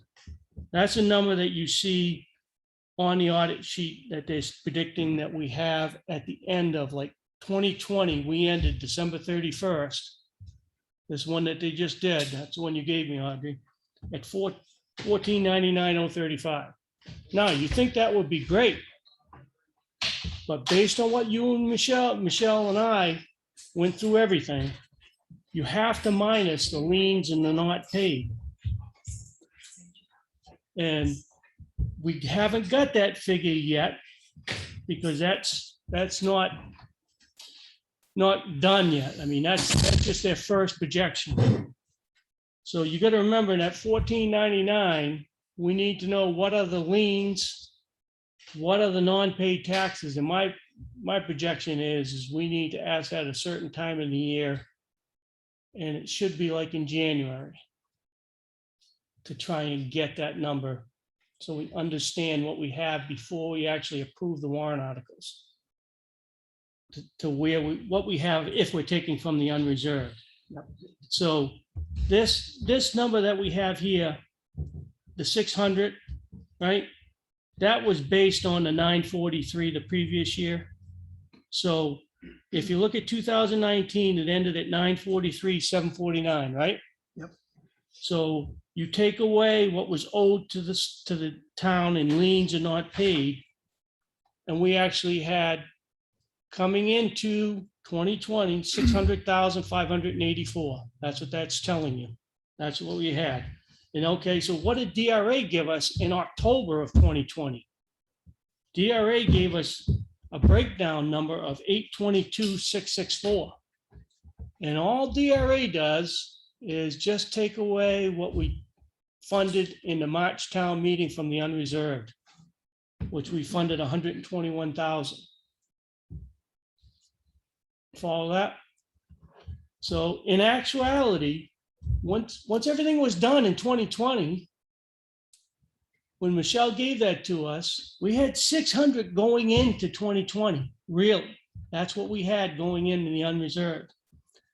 When Michelle took away what we put in, we actually only had 479 after we already funded the unreserved, took away the unreserved in the March town meeting. So you can see when you put that same type of figure back in previous times, you can see when we funded in March, if you actually took away what was owed to the town, we were negative. If we didn't actually save in our budget, we would have been screwed. And that's some of the reason of why we could never make the school payments. We had to hold off the school payments till we get a large influx of money. You know, we just didn't have it. We were eating it up. And part of that in those early years on this sheet was because when we were filling out the 434, we were over projecting our revenues. Oh, we definitely over projecting revenues. We knew that a long time ago. By over projecting revenues. though, the Yeah, you impact pointed was that out. reducing I tax mean, rate. gee, yeah. You know, what I'm having a problem with the numbers here on is when you go down your list of the just to the left of the red, Which number, Mike? that whole group The right audit there, September that's on 535. that says audit September, October, MS 535. But Mhm. that is That's the the- unassigned fund balance the that fund the auditors are telling us. Right, and that is my concern, is using the fund balance is a bunch of things that make up that number that aren't accurate in portraying what kind of cash you actually have or a cash That's flow. what I'm saying. And so that to me is a concern. When we go into your first column, this is where it says audit shift. Sheet 5. Sheet 5. All right, so it's that's what you get at the end of the year from the auditors, and that's where your financials are with unassigned money. So above and beyond, when all the liens and everything's taken out, that's where you end up. When you get to your bottom number here in the red, 600,000, that money is what you went into the year being owed for that year, 2020 in taxes. No, Now, that's not true. well, we had a $600,000 2020 remaining balance in that year's property taxes to be paid on other sheets. You're If that's talking in just a 2020? coincidental- Yeah, that would have been the end of the year. That's what we had going into it.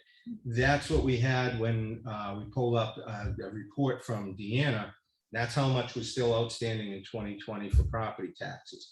Now, that stays on your books for 60 days. After 60 days, that becomes, it's deferred revenue for the first 60 days. After that, it just goes into, money that you collect under your 434 as penalties and fees and stuff that you anticipate getting in. So that number of about $600,000 characteristically, thereabouts carries year to year to year. We're always behind $400,000, $500,000, $600,000, $700,000. So that just is a carryover that trickles in over a 3-year period. So when I'm looking at the numbers, and I would say the column to the first column is more to what your auditors are saying at the end of the year. That was your unassigned fund balance. That's what you have above and beyond your commitments in the bank account, real money. And that's what should have gone up considerably this year when your audit report comes out for 2020. That's what I think it's going to reflect. So I'm not sure how you're doing your math, or Michelle is applying math. She's from the red applying column to that, Mike, to the the fund balance. that is totaled in 1080 and 1110 liens are not paid. Right. All those are totaled into that, and that actually then is taken from the 535 total. So that's added to that 535 total. So the 600 going in, 343 was liens and not paid. That's how they got the 600. Right. So that all the previous sheet Deferred revenue. 5 and 9 come in. This is what she showed us, and she actually did screenshots and gave us and walked us through it. That's what gives the auditors the 1080 and 1110 liens and not paid. It gives that total. So I feel pretty confident that that number is what we went into the year with as an unassigned fund balance. That wasn't assigned. That's what we had sitting in our coffer to use. Now, if you look at the 1499, you go like, shit, we're going to be real good. But you got to remember that 250 of that was what we held in reserves at the end of the year. We didn't spend on Green Mountain Road. And we had 40,000 from the chief, right? And then we also had one other one that we had money left over, which would total us almost back in the 900 range. So we're not actually really sitting at that 1499. I mean, we did have that money, sitting there waiting for Green Mountain. I mean, that's a large portion, a large chunk that we had sitting there was Green Mountain Road. We didn't use it. Remember we rolled that over, Mike? Because Yeah. we said we're going to put that into 2. And it's the town, when you have the town approved unreserved in March and carrying those numbers over, it's just like carrying warrant article money over is what I understand, right? So that gets applied to things. A lot of that money, and that's carried over, isn't going to show up. It shows up in your audit, but It shows up as unreserved. it's actually committed money. It should be committed money to some level, restricted or committed going forward. It wouldn't be part of unreserved. Oh, you're right, the 250, because it would be under the contractual. Right, so that's Although committed. we didn't, no, that's not true, because we didn't contractually obligate that 250. It's obligated under a warrant article. So it's The committed funds. operating warrant article. It's not operating. That's a warrant article for a purchase or a repair, or a road, a bridge, a fire truck. If that would be committed funds, or could fall into another category of restricted or whatever, but typically I think it's committed funds. So when you get to your very last column, I think there's validity in what you're seeing there without going through numbers and putting them together, when it has actual unreserved, and I assume that really means unassigned. Because I think that Yeah, they're calling it unreserved. Some people put it as unassigned, but the auditors call it unreserved, so I just kept it up. the I'm audit, using the same terms. that the they audit had report says unassigned. Said unreserved. Well, it's just fast ones, so unless they've got a new one. Yeah. But, I don't know, okay, I'm whatever. splitting hairs. But Yeah, I think, but it's the same thing. We call it the same stuff. yeah, I think what you're seeing there is likely to be accurate, because we're in the tank, going forward, which is hard to understand what happened in 2014. Well, it's because you accurate had as it can be. 163 unassigned, so maybe after commitments, that following year at town meeting, you ended up in the negatives. Yeah. And that's Yeah. why in 2018, we had a shortfall when I came on the board. The Yep. 175 was being over projected. Yep. And it was being counted basically by some state money, SB 38 that came in 69 grand, and not spending the entire operating budget. So you were kind of balancing out at about zero. And then other commitments that may have been put on the books in town meeting would show up after that, because 2014 closes out. Town meeting comes in, it's a 2000 town meeting, but you're making an obligation now for this fall's tax. It's like what's going to happen with the opera money. You're going to artificially, to some way of looking at it, artificially lower your tax rate. And then that'll be artificially lowered this year. Then you're going to take that money and you're going to spend it on assigned funds, basically at town meeting. But now your tax rate is going to jump by $77,000 worth of coverage, because when you go into the fall, if you don't have another influx of money, the Yeah. pendulum's going to swing the other way. So you're going to have an imbalance on your tax rate. You're going to be here and you're going to, oh, everything's great. And then you're going to start blipping up with things. And then people are going to go, what the hell are you guys doing? Yeah, of course. Yeah, exactly. So I think that very last column you got, I think there's some accuracy Yeah, to the it. only And I thing would about say that- 2019 is correct, because we had basically Yeah. 385,000 was what unassigned showed in the audit. And I don't know what this year will be, so. Yeah, and it's in the ballpark, and with the one thing I wanted to point out, the far right column, that doesn't take into account if we had a large payoff of lien or property tax influx, which is possible. I mean, because this, to me, would be almost worst case. You know what I mean? So if some reason Which is what you have to plan for. Yeah. somebody bought PK Motel and paid all the back taxes in 1 year, boom, we'd have a big influx of money more. But I mean, we seem to be, I think you agree, we seem to be pretty much keeping the same delinquent tax amounts, carrying over. I mean, it could be different this year because we're hitting a $3 tax increase. So we may have a larger delinquent in lien coming at us. That's kind of scary to think of that, but that's a possibility. And that's, I mean, I'm always on the conservative side. So I'll lean to the conservative of, we're gonna have less to handle what we need to do in the coming year. So just to go back on tax flow that you're discussing here, in 2020, we have a liened amount, which doesn't say Bill 1. It's kind of odd because Bill 1 and Bill 2 have a certain amount listed in there, and then they're registering as completely paid, which doesn't make sense to me. So 2020 might be lien number 1. What date you got that on, Mike? August 25th. It's showing $199,000 outstanding for 2020, which is really good. And then you've got like 112,000, call it a total of 115,000 for everything prior to that year. And on Bill 1 in 2021, we're carrying only about 10% of the bill forward, which is just under $225,000 on taxes. So Yeah, because Did- Bill 1 was only half of the previous years, which was a really low amount. and what you run into at the end of the year is, depending when you get your warrant out. If you get your warrant out at the beginning of December, you get your 30 days to pay. That's before you start accruing interest as a taxpayer. Somewhere in early January, you really, that's your big push to get actually people paid. Then after that, you get the trickling in effect. And that's where you see that $600,000 at the bottom of the red, that gets lumped in there for the people who didn't pay the 2 million and change, whatever, say this year, probably 2.5 million. So you're gonna get 20% of that or more will be carried over on your books, 30% of it you can anticipate. Mhm.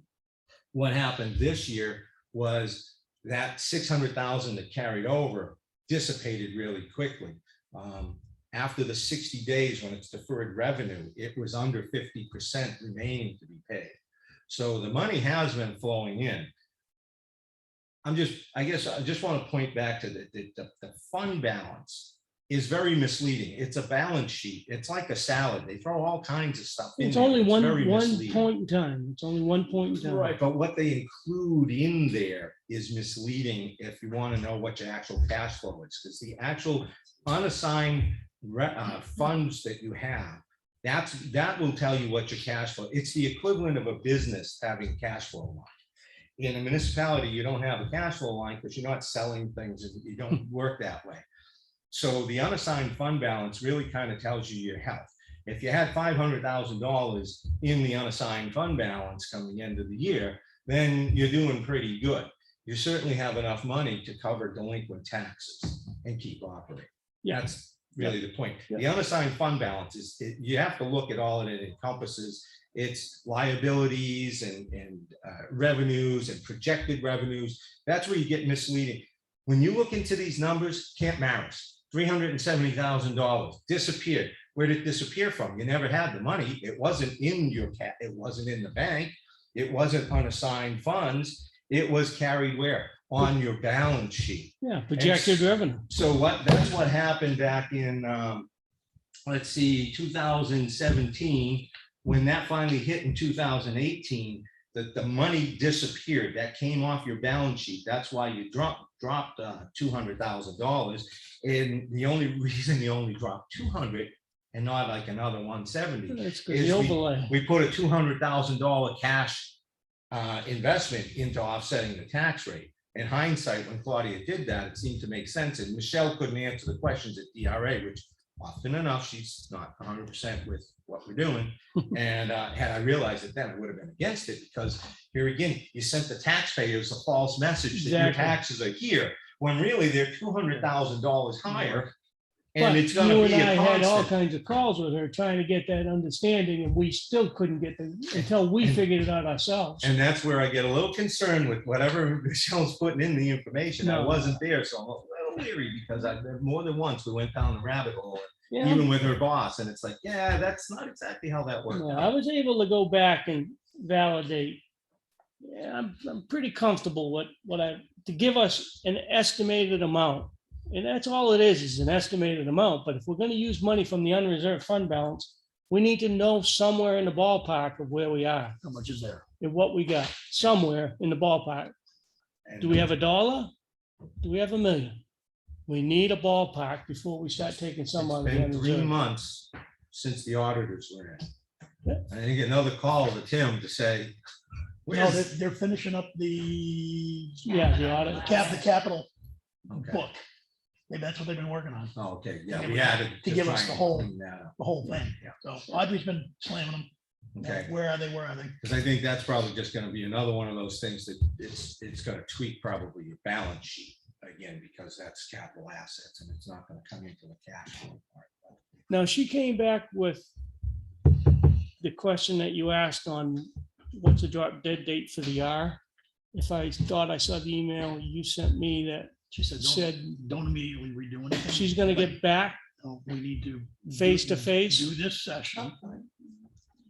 Do this session and then be ready for her. So, okay, she's gonna come back and ask, what do you want? Do you want to adjust it is what I got from that email. Was that normal? Yes. Yes. That doesn't happen until like October usually. Yeah, okay, so we don't have to contact her, she contacts you. Right. Right, unless you had put together everything that you want and you said, this is where we're pretty good with this. And then you send it in, she'll review it and it'll take her a week or more, depending on her workload. And then she'll come back and she'll kick you out a tax rate. This is basically what you're gonna be projected at. And at that point, you might say, we might want to revisit this. And it leaves you don't want to be last minute because you want to have the door open to go back and forth should you need it. And I'd have to ask David where it is, but I'm gonna say it was around $400 million in valuation has dropped off of the town's valuation from the reval process. Did I hear a wow? Thank you. From the reval. From the reval, which just happened, which isn't super uncommon, especially since our values had jumped significantly within the town. But here again, abated towards the end of August was $52,411. If you stay with $4 million as a total decline here, abated, what have you, that's going to be at the present tax rate, $85,000 you're going to need to make up. You have the fire department adding $85,000. You're going to add stuff because your operating budget's going to go up because we kind of flatlined that last year.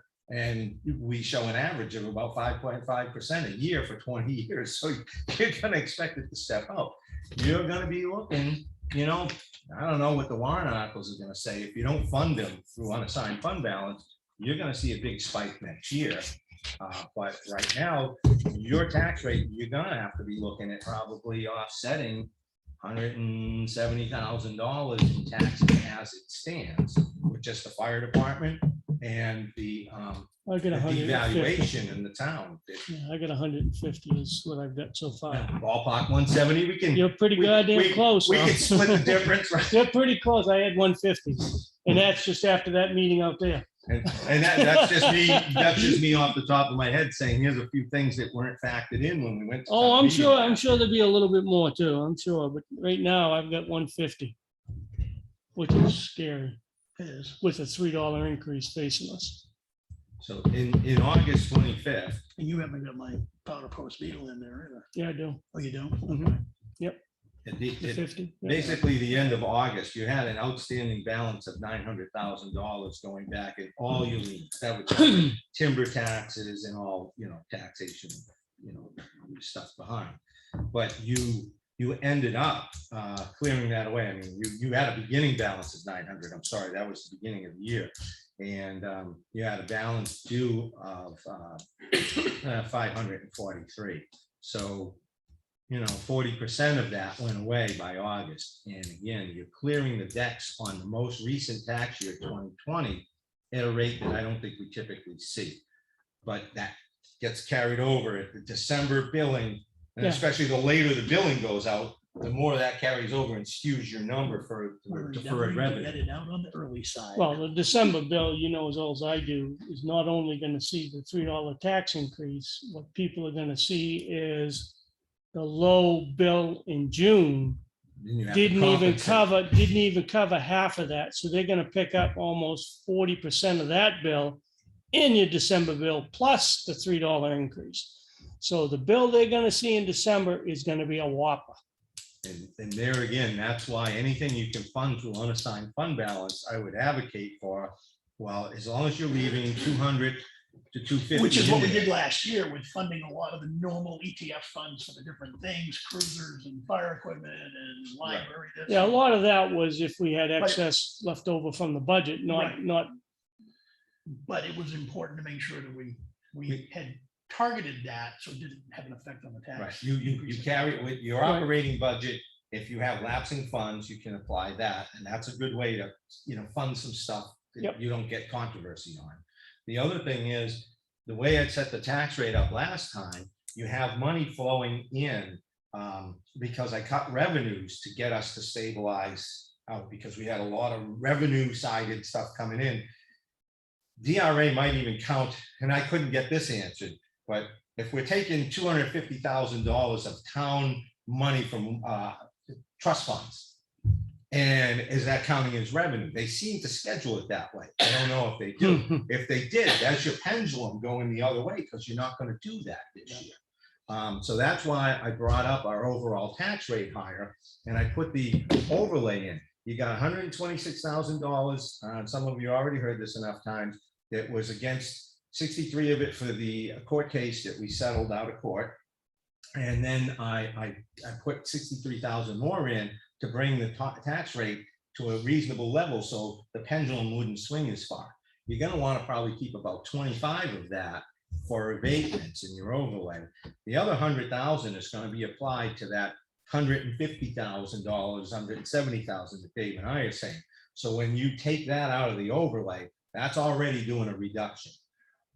Going forward, now you're looking at a different number, 50 to 70,000, and any increases at town meeting. That's to affect the town's tax rate, which what your 434 focuses on. The school is another animal you can't play ball with. They're just too expensive.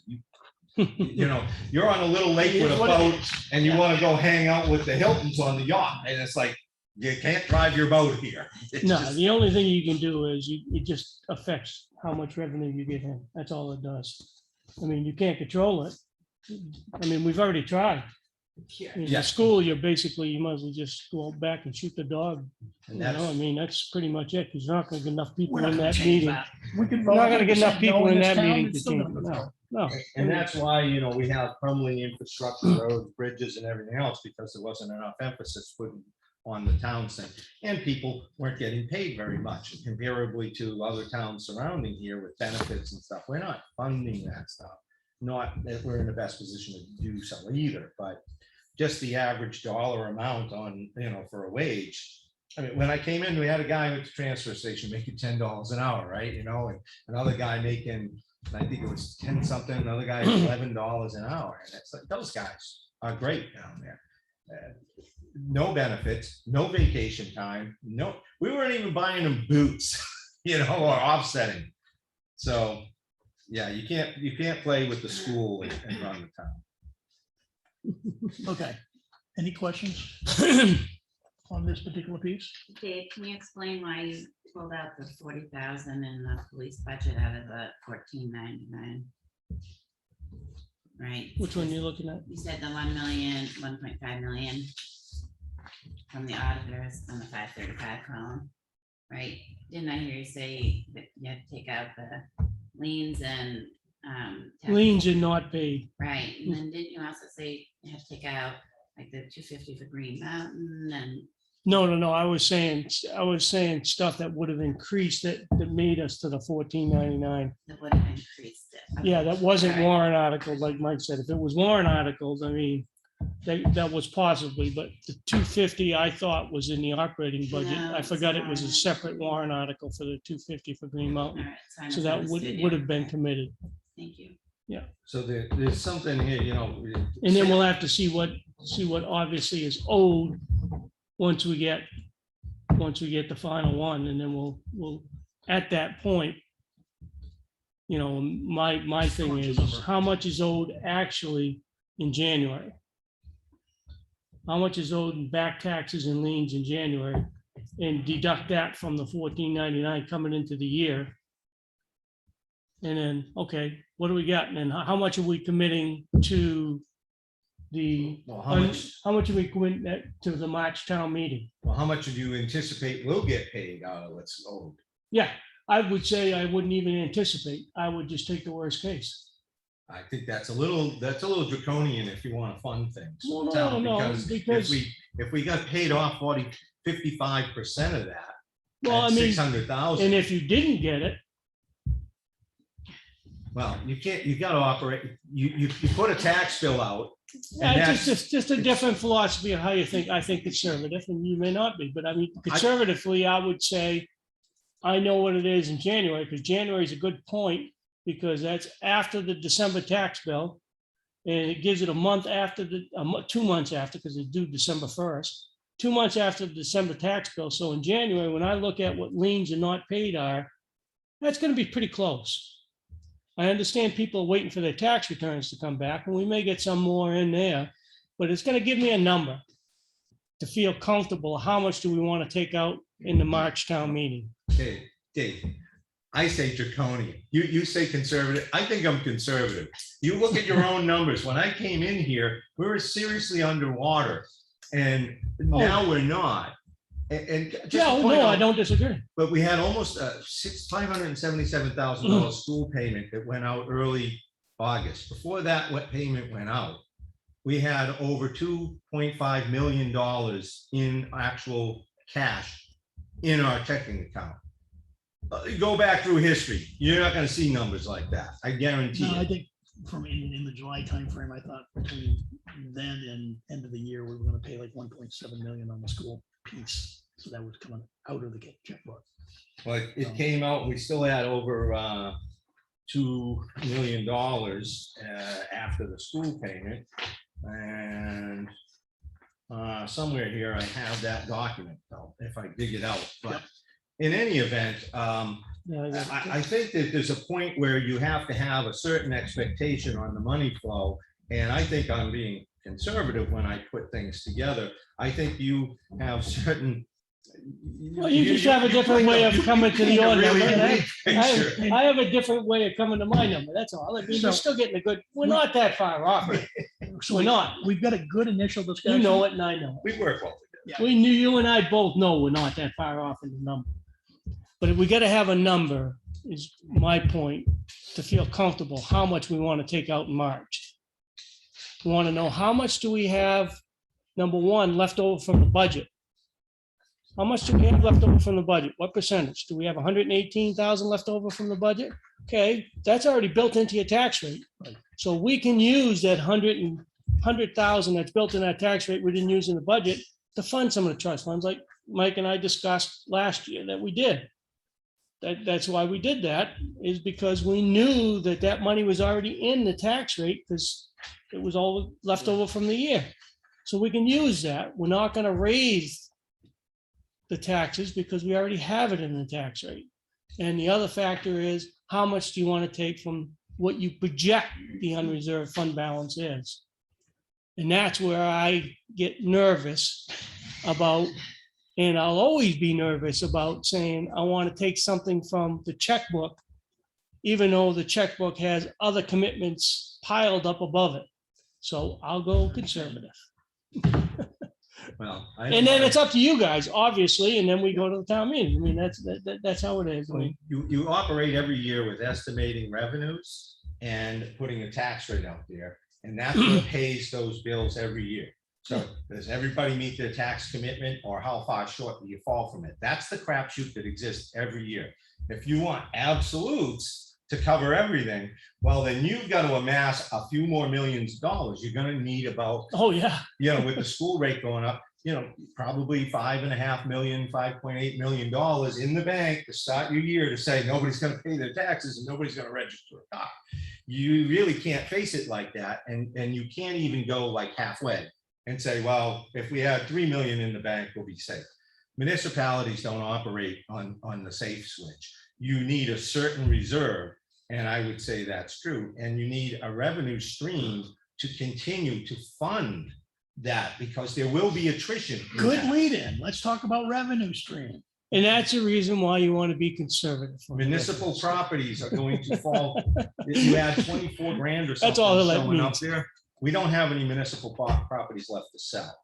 Oh, And come that's on. been the bane of our existence, because there's been projections on that line that we're gonna get one year, what was it, like 150,000, and we got 43. It's like municipal property is our, So here, one of the that's things, a gamble you don't take. Go to Vegas and play blackjack. one of the things that was corrected starting a few years ago was looking at, and that's why we're here looking at the 434 today. Looking at the revenues that we think we can project that aren't part of state government or anything else.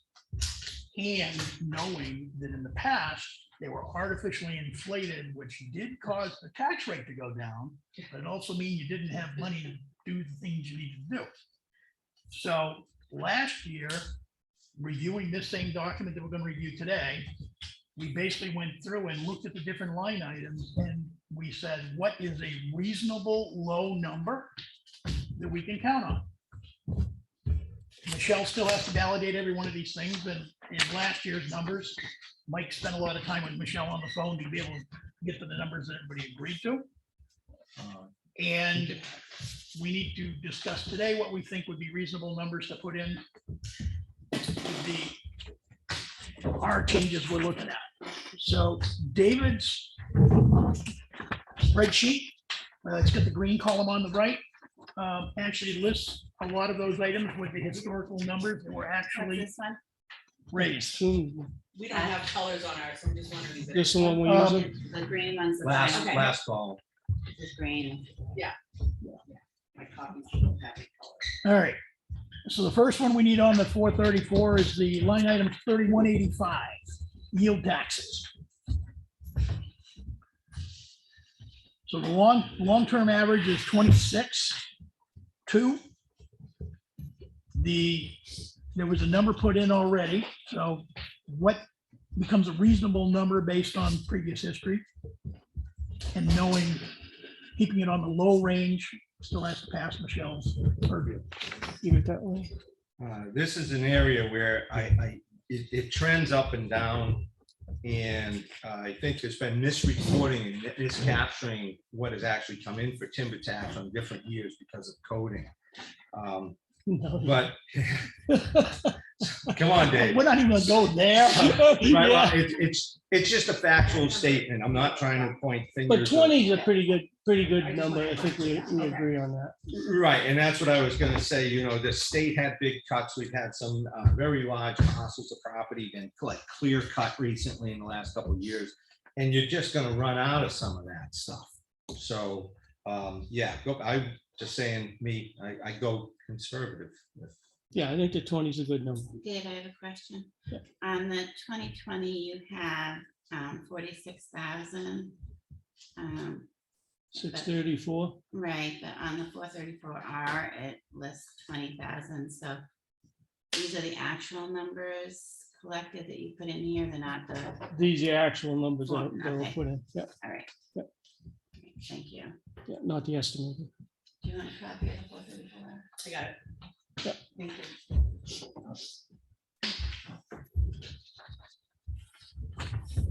Okay, 87.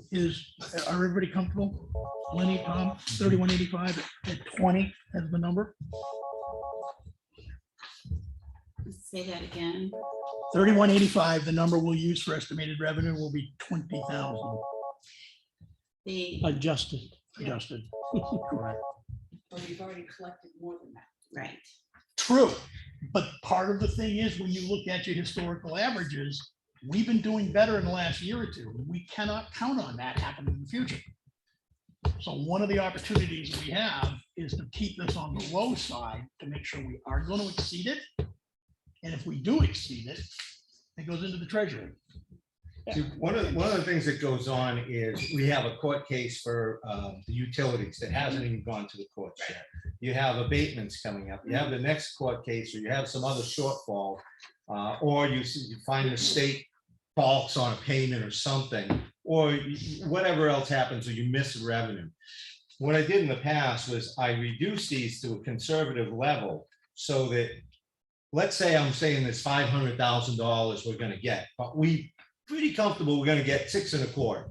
Well, that 125 not being applied against the tax rate, that goes into our bank account.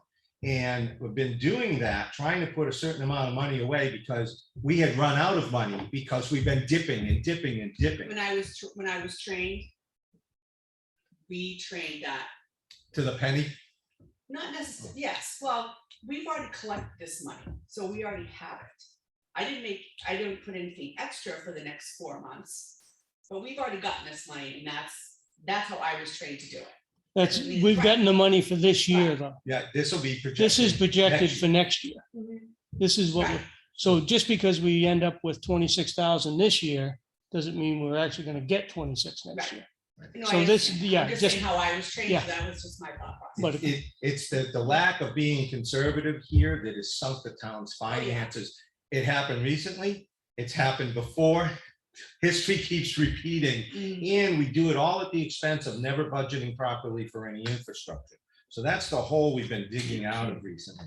So until we're clear of it, and Dave's concerned about cash flow with the school, to be able to offset some of the lack of taxes in his view, we're going to not see those taxes. Doesn't mean he's right. Mhm. This is a way to have some cash flow coming in build up your own reserve. and build your own reserve, because that is the way it's done. DRA, whatever, Yeah. they'll Yeah. agree with that. Okay, Tom Lenny, 20, okay, for the number? Yeah. Okay, I just want to point out that the 35,600 that I put in has already been collected this year.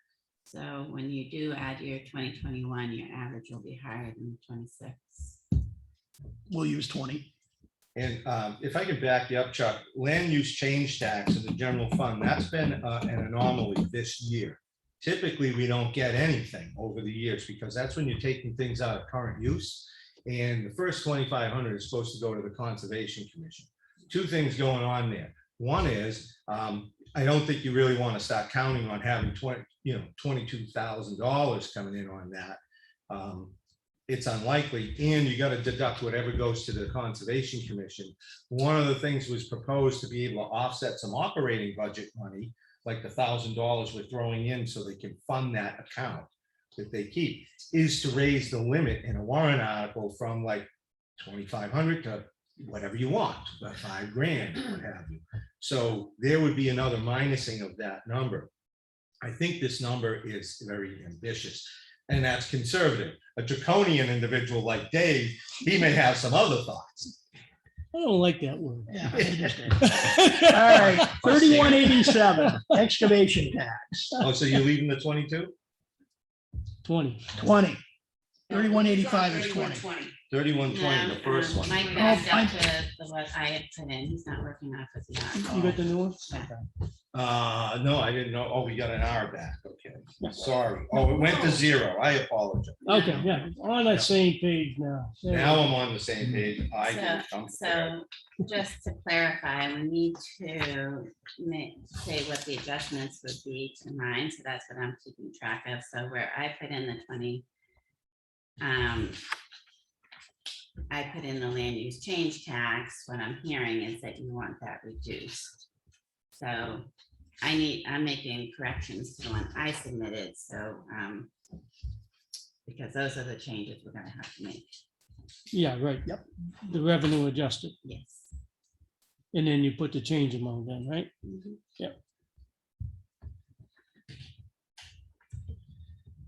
Excavation tax that we get basically that $50 every year.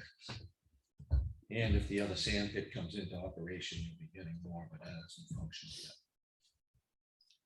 We have a little sand pit right down the street here on 153 at the corner of. Yep. You know, Occasionally they pull a load. yeah, they do. Something I like think they put a lot out to the state. Yeah, and looking at the past, there's been a year where we had nothing and then we had some up year, down year, so 50 looks like it's a good number. And I know we had talked about interest and penalties, 3190. And my counseling on this was in direct relationship to the document that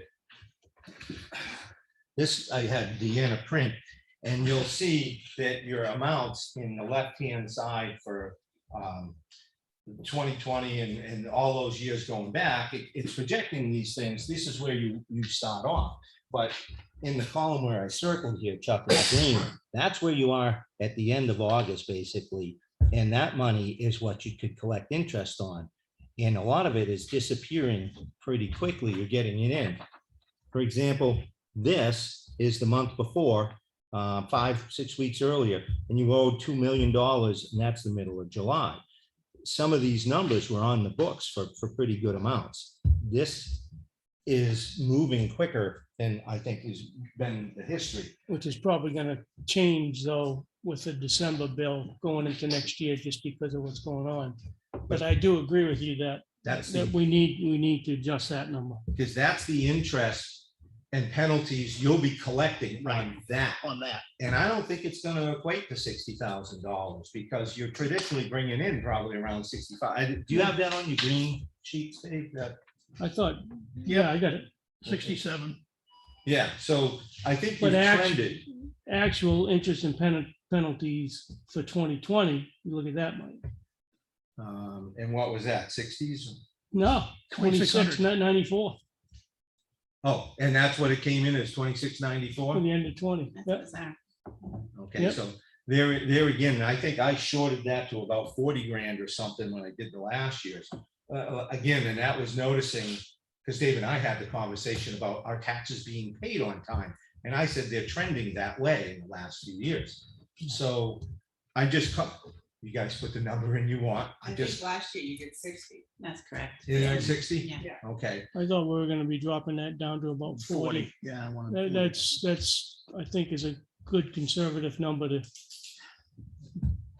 to make sure that we don't at least if miss you're the, short. we don't miss the mark and we don't miss the mark. The worst case, we're gonna have additional funds in the reserve. That's just my opinion on that. Obviously, it's up to you guys, whatever you want to put it at. Lenny, Tom? 40? Yeah. And you collected 66.5 this year.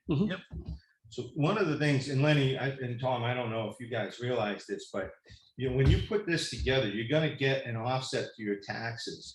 But the game isn't over yet. If the tax is high, you can go to town meeting with that unreserved fund balance. And if you've got a good fund balance in there, you can pay for warrant articles out of the unassigned fund balance, because that's the other side of raising your tax rate for next year. You can keep that amount and raise the town meeting low.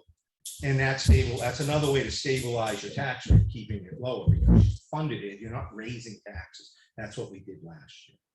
Do you guys ever put some of your undesignated fund balance right to the taxes when you're setting the rate? We have, You have. yeah, we did 200,000 one year. Yeah, but we've never done it as a matter of course into like lowering taxes, because we've never had that kind of cash flow. What we would do is we would fund something like a fire truck or this school Well, or Claudia put the a 200, culvert. 200 to lower taxes. Right, we did that That marriage here. because that's the fund balance was like, oh, that was depending on the fund balance, that can't pass. You can't do that. Not all the time. But if we kept this up too high in revenues, then it's gonna lower the tax rate. Sure. You know, so we're trying to keep it somewhat stable. 3210, business licenses and permits. Okay. 210, I had some stuff. So 2020, we had 0. That doesn't really look right, but 3210, okay, I marked this up when That something thing was went on wrong. that actual sheet. no, I know.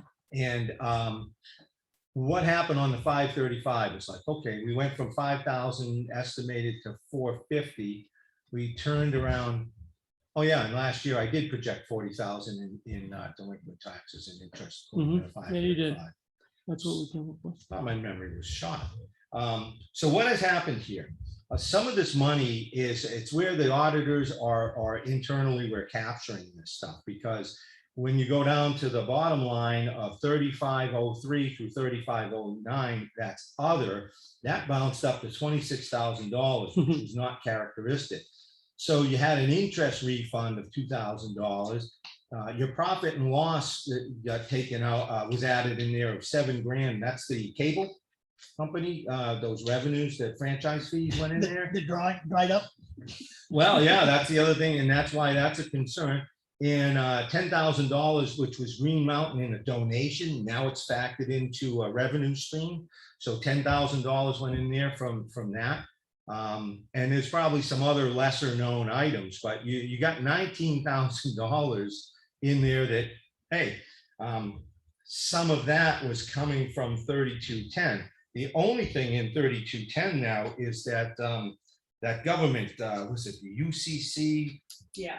So, yeah, so that's the only thing funneling in there. So you're not going to get more than $400 to $600 a year in that line.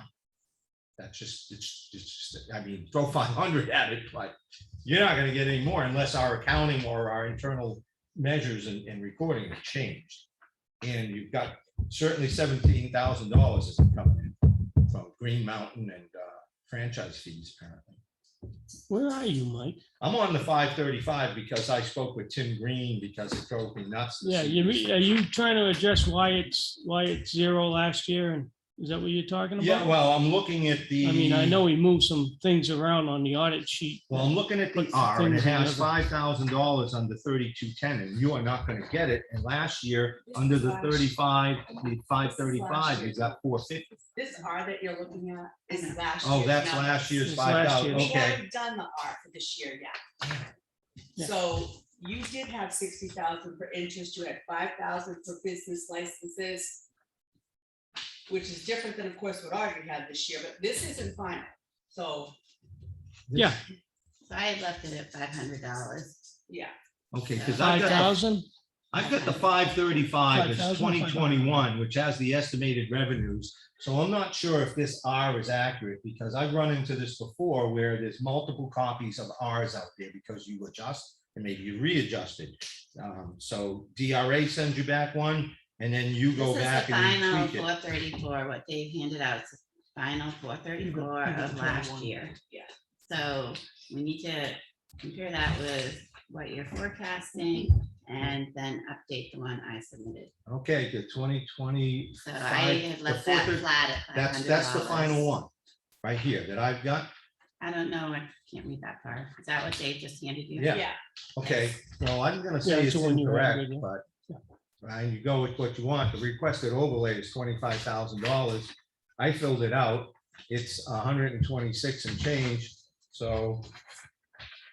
Yeah.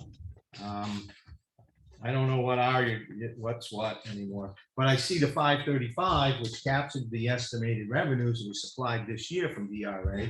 And that form has the same numbers that would be applied. It would give you your estimated revenues for what we estimated. And these numbers are what I'm going off of because these are matching the actual revenues that came in. And it says we got $450 on 3210. If you're looking at the wrong R, then you're gonna get the wrong numbers. And I don't know that I'm looking at the proper document, because I don't think I am. So just looking at, we're potentially gonna collect next year, regardless of what we collected this year. We know we're not getting the spectrum payment. All you're gonna get is the UCC from the government, according to Tim Green. That's all that's been captured there. So if that's all we're gonna capture again, then yeah, you're $500 is all you can expect. 500 will work. You have a 535 in front of you? Yeah. Yeah, so you have the same number? Oh, okay. 450. Yeah, Yeah, okay, for 2021. yes. Yeah. Because that's actually what came in from last year. Yeah. And it has the estimated revenues on it. And Audrey, you had 500? I did. We're changing that to 500. Yep.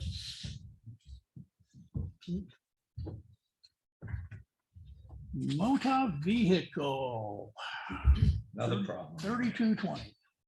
That is actually not capturing just motor vehicles. It's in the past, it's been segregated out to other things that come out of Deanna's office, whether they're permits, licensings, other fees. So everything was put in as a revenue from her office as a lump sum under motor vehicles. So it's not strictly capturing motor vehicles. So that could throw off any estimates Dave has in certain categories now.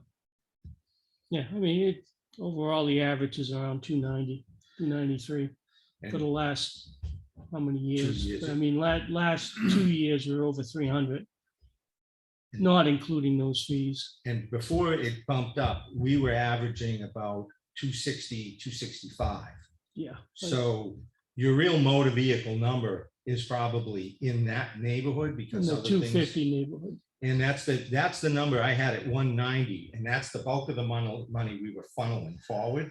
Mhm. So this is this is the category you get to give back to do final offsets. You got $100,000 coming from the overlay. And you have whatever you want to take from here. This is the biggest number to adjust with.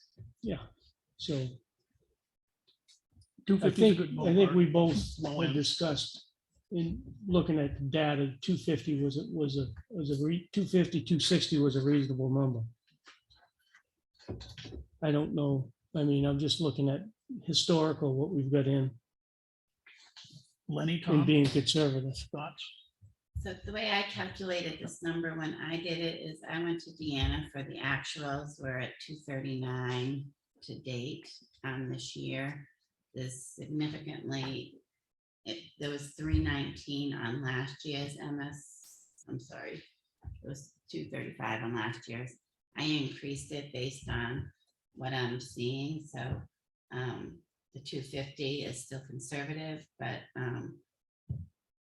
the number of new vehicles that are coming in and the prices, you're gonna still see it be fairly high.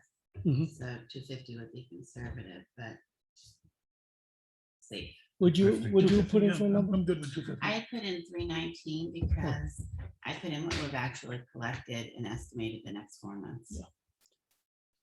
Lenny, you go to 250? Yeah, because I don't think many people are gonna be trading cars right now. Car sales are, there's no cars to buy. I know, there's And no if we get cars. another No. COVID round And I with just the read new. GM is actually shutting down because it can't get. They chips. did. Did they really? They shut down the Detroit plants. And that's the thing, you have a bump year, you can't, or a bump 2 years where economy's good. You gotta be prepared for the, that heart Would you monitor agree? goes down and up. 250. 250? Okay.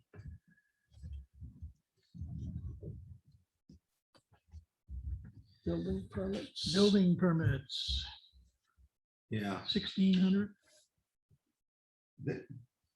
This number is not a problem if you're doing $2,000-ish or whatever, but one of the things I would say that this isn't a big money item, but I think there's a lot of things taking place around town that the building permits don't seem to be keeping up with. Like if we're getting this much money in for building, but there's this much building going on. He's just what the- getting a bang for the buck, that's all. Well, and that goes to other reporting, and this is kind of an office thing, because there's a lot of checks that don't have descriptions that are coming through on the manifest stuff. And, we're taking in cash, that's no description. And it could be building permits, some of it say building permits, but when you get the list through January, everything here in yellow is highlighted is a non-description item for revenues. I think we could do a better job of tracking where our actual revenues are coming in our documents and have that to reflect back on. But 8 checks, no description, 19 checks, no description. It just says, it's not the end of the world. But here again, these little things here, they're in there somewhere. Hey, they were paid to me. Come on, stop. Well, I've got the stuff, I got a second document with the kickback to elected officials. I keep that. So you want to keep the previous year number 1,600 in there? Do whatever you want with it. You got in Is that what you 22 had in, and Audrey? 20 Yeah, was I nice put and in, low. I put in 19 because I've already collected 18, and as you can see, your average is over 2. My average was so that. I went to 19. You had basically 3,400 in 2020, so I just think that number is something wrong with. All right, Wherever that's 1,900. That's what I had. But All right, I can live with that. Yep. Tom, Lenny, good? Yeah, we're doing 16. No, 3230, we use 1,900. 19, okay. 3290. 3290. So here's another one. $3,500, which Dave, if you found it on your sheet, probably was conservative. And we got 0. This is another category that shifted down to. what category are you talking about, Mike? It's other licenses, permits and Okay. fees, gun permits, dog license, whatever the hell gets put in there. This is the one you called and talked to Green about. Right, and this again, I think is all ending up down on 3503 through 3509, other under miscellaneous revenues. It is. So unless we're gonna change the recording either at the auditors or in the office, this line is a 0. It's going to other places. So if you put in, $4,700 or whatever the hell, for a number, you're gonna create a shortfall unless something's changing. So I don't have all of my backup with me, but I did get these actual numbers from the town clerk. So we have dog licenses, we have boat permits. So these are actual numbers Right, but Robertson Green, when What'd you they put in? recorded them, they took put in all 47. revenues 4,700. from that office and lumped them into motor vehicles. Robertson Green did not separate those out. I didn't use their numbers. I used actual numbers from Deanna, both for motor vehicles and for these other licenses. I got you, but unless you're breaking them out, it's probably gonna be skewed as far as if you're relying on the auditor's reports for anything, because No, they're not. I'm She used Deanna's numbers I rather used than the actual auditors. numbers. Right, but they record the actual numbers in the audit, and the 535 is I reflecting didn't- those Yeah, but I didn't numbers. use their numbers. So I Okay, don't understand why. because it's gonna get recorded on the 535, no matter what you have captured internally, it's not gonna show up on this document. What's gonna show up in this document is gonna be provided by our auditors who fill this document out and So provide it last to year you. you had 3,500. I had 3,500, but what we actually received in revenues, according to our auditors, is zero. Why did all those things that process in our office not show up here? Because they have included them in motor vehicles. When they gave us a 328,000 as actual revenue, that's where all that stuff is probably ending up, unless it's going down to other revenue. But they said they took it as a lump, everything from the tax collector's office, and put it in motor vehicles. Dog license, motor vehicle. And what was the number you had again? I 3,500? had 47. And part of why I could see them doing that is because of how QuickBooks was not managed very well. And this year we have it broken out. We have much better bookkeeping. Darlene's so much better. And what Greg had found was that happened. And Dave, you remember when we sat down and put the revenue in, and you were like, a report just comes out, and the report didn't just come out. And you and I had to go through, okay, here's a gun permit, here's a gun permit, here's a, so that, because of that experience, we have resolved a lot this year. So I think Okay. in the audit, we would be able to. So is that what was provided to the auditors, that that breakdown now has been separated from the It wasn't done in 2020. No, That's that what was audited. For this year. Yeah, Yeah, this year. I don't know what Deanna gave them. So we don't know if that has been separated out for the auditors in June, or if this new recording. no, in June, they were doing 2020 books. I wasn't here yet. Right. So This the is only for the- books I'm working on is 2021. The auditors don't even have that because the year's not over. Right, They'll have that, what So you're they'll gonna have have. This year coming. right, they'll get it next year, Yeah. June. They'll have it for the next one, for the April. So if anything, I would say stay flat with your 3,500, but what I'm able to back up is 47. I'm good to stand for. You wanna stay flat? Quick, I'll be right back. Keep going. 3,500 works. Okay. Money? Yeah. 35?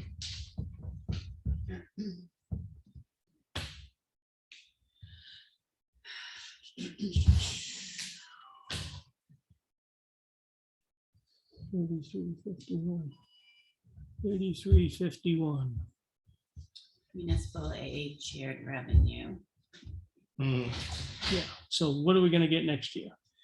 Well, you don't anticipate anything. This gets filled in and is an actual, except where the Yeah. the ARPA funds, they're saying that we got 77,365.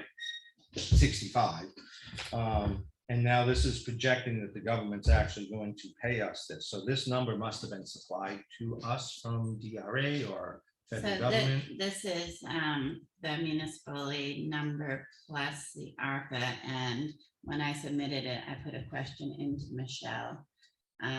Because on the municipal managers questioning, there was a lot of email going around. Are you including the ARPA on the 434? This town isn't, well, this town is. So I told Michelle, I included it. I put a memo in that I included it and asked for her advice.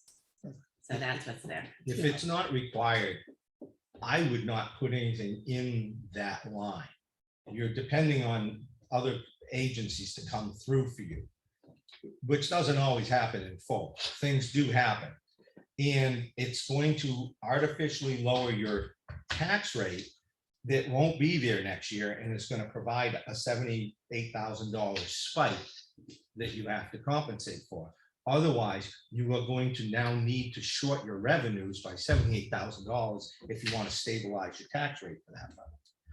I've Last never- year that had 42,000 in it. Yeah, and that was unexpected money over 2 years.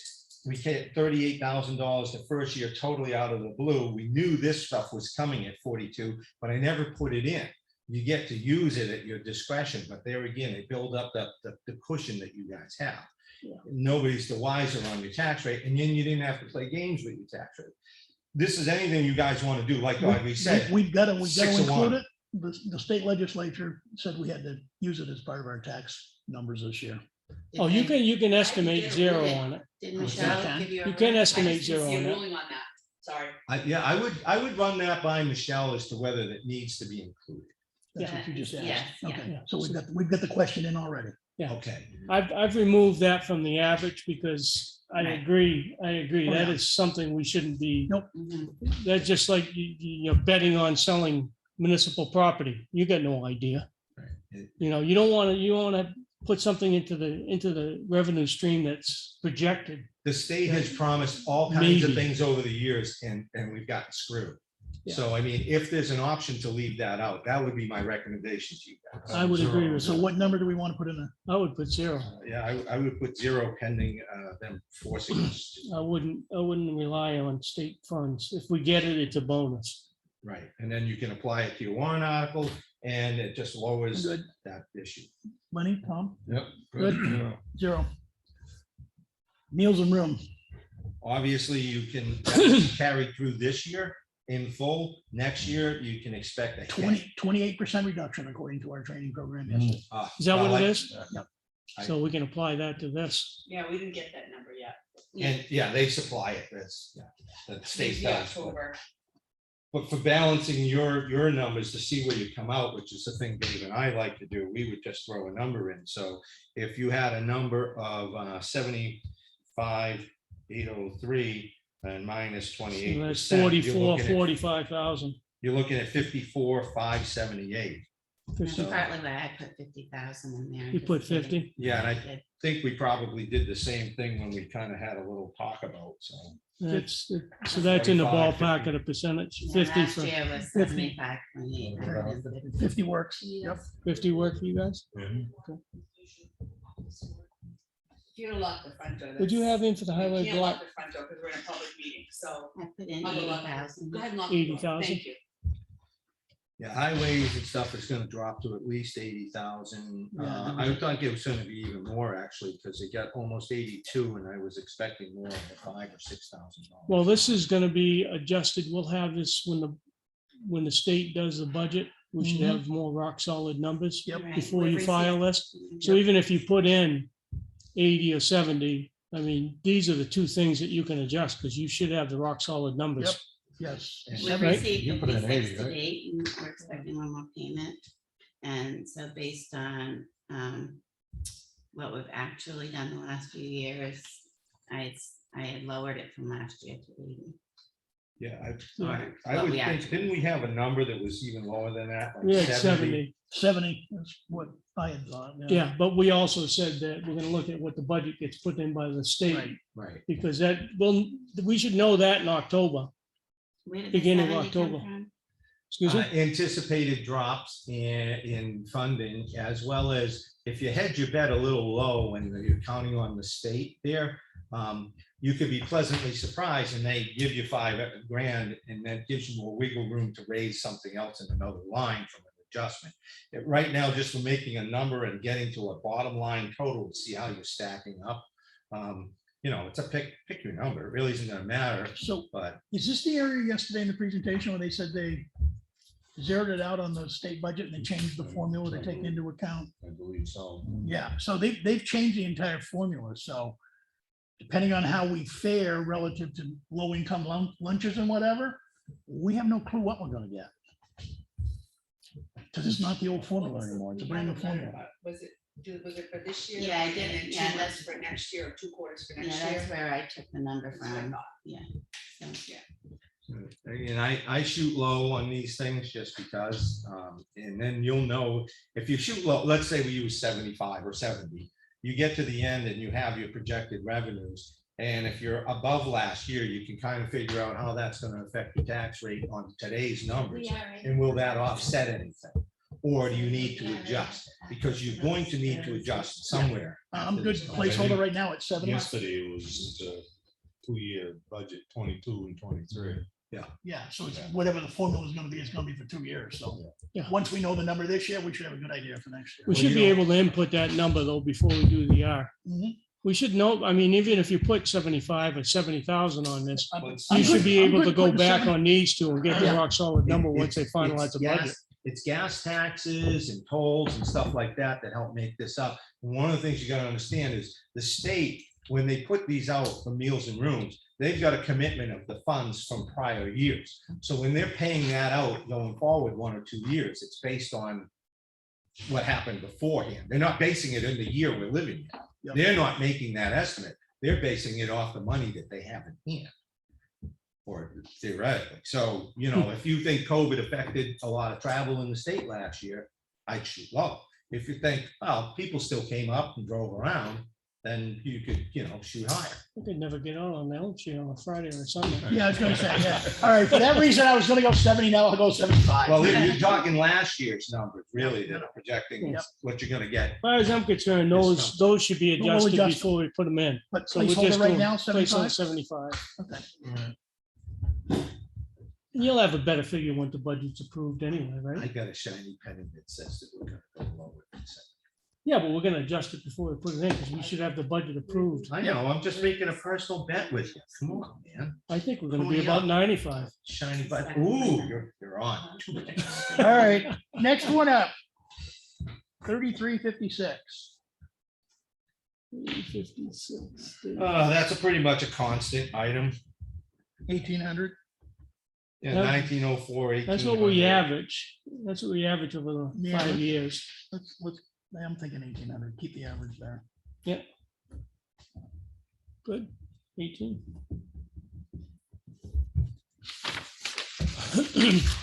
Holy smokes, you get to turn the page. Income from other departments.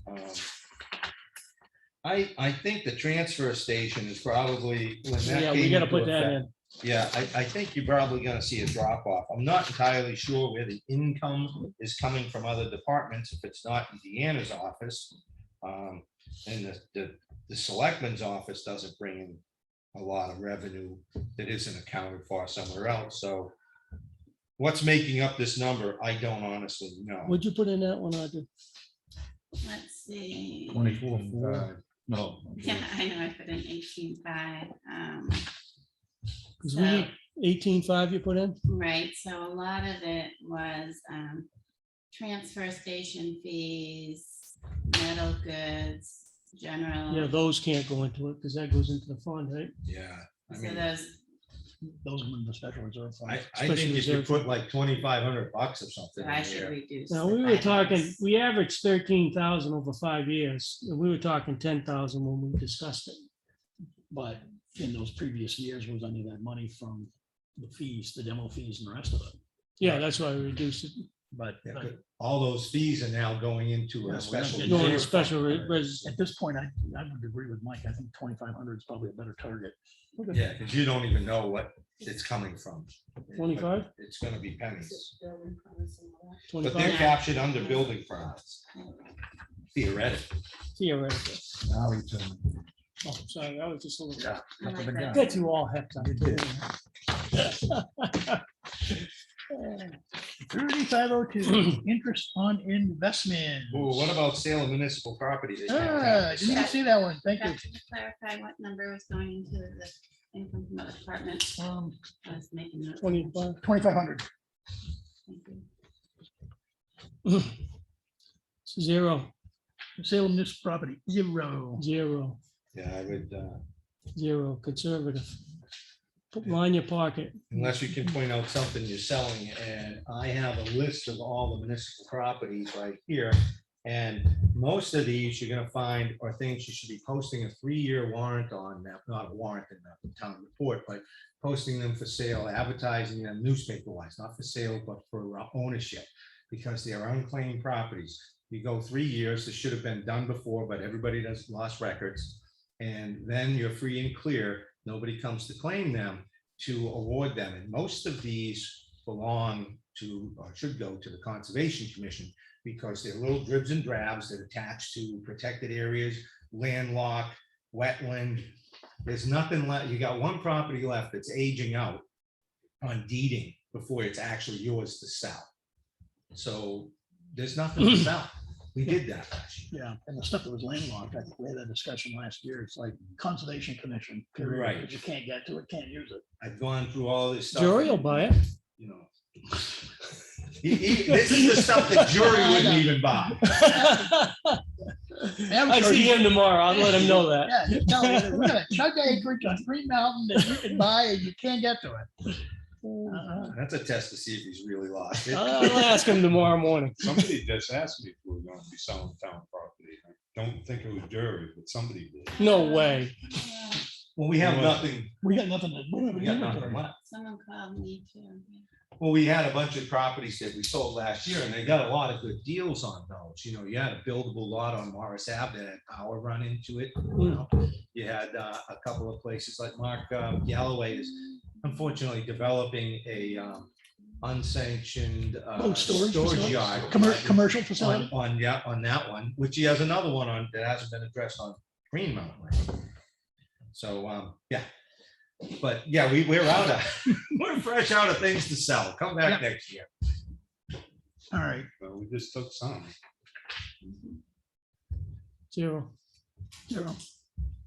That's my vote. Yeah, that's. Interest on investments?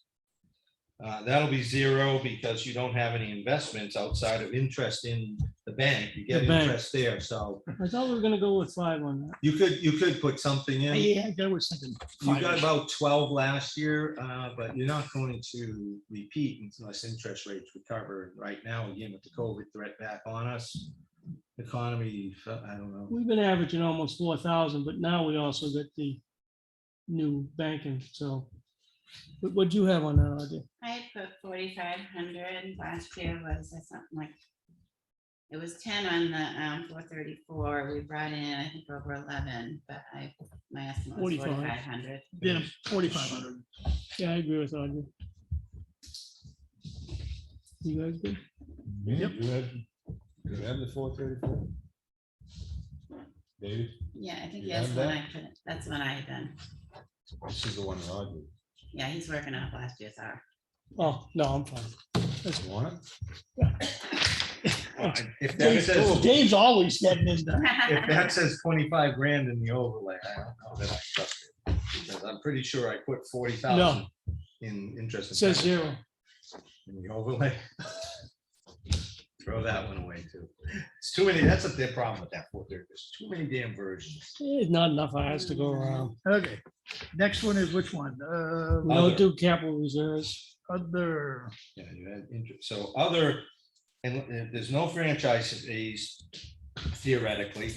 Green Mountain is now giving us money through another venue. You got an insurance refund for $2 grand. That makes up $19,000 of that 26. So what else is being captured under other might be some of those other categories Permits. with buildings, permits and fees and stuff, which may be captured on those lines now to hear the conversation. But regardless of how you slice this pie up, it's a bottom line.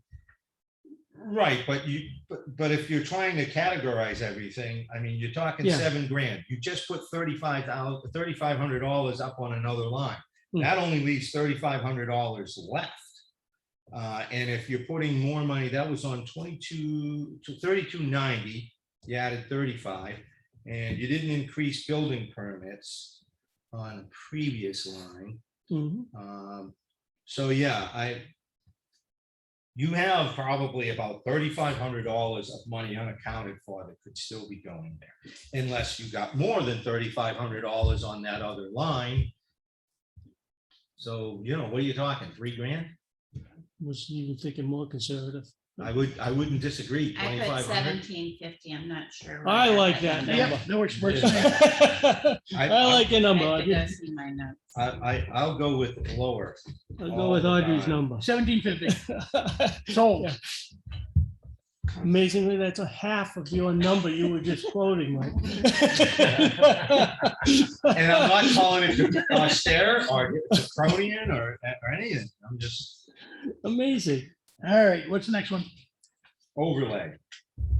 Yeah, because you don't put anything in the capital reserve funds or So any of you that. won't Those get- are all zeros. You won't get to file your overlay until things come back, and you'll have the special request that gets added in. Yep. At the end. And there again, about 25 grand is probably reasonable. A lot of your abatements, you've already had them filed for you after the year one. Going into the year and after the year of rebound. So next year should be a little bit less. Okay, You don't put anything in for long-term bonds, or any of that. So, I mean, I wouldn't suggest you put anything in for 39 at all. That's Do something zero. we don't normally do. do zero until we do an And evaluation. that's something that's in that average that you see that I give you here, that's excluding all that. Because that just means that we took some money out for a cruiser. You know what I mean? Then you're screwed if we took the money out for the cruiser, they're gonna show it as revenue, but you didn't have it next year. You know, The It's not- county is the one that gets you on 4139 because you don't get to set that or education tax or the state. so Okay, those all should be But zero. So- you do get to write in your requested overlay. So that's a thing you guys should consider. so the 3,900 category, zero? Yep. Lenny, Tom, good?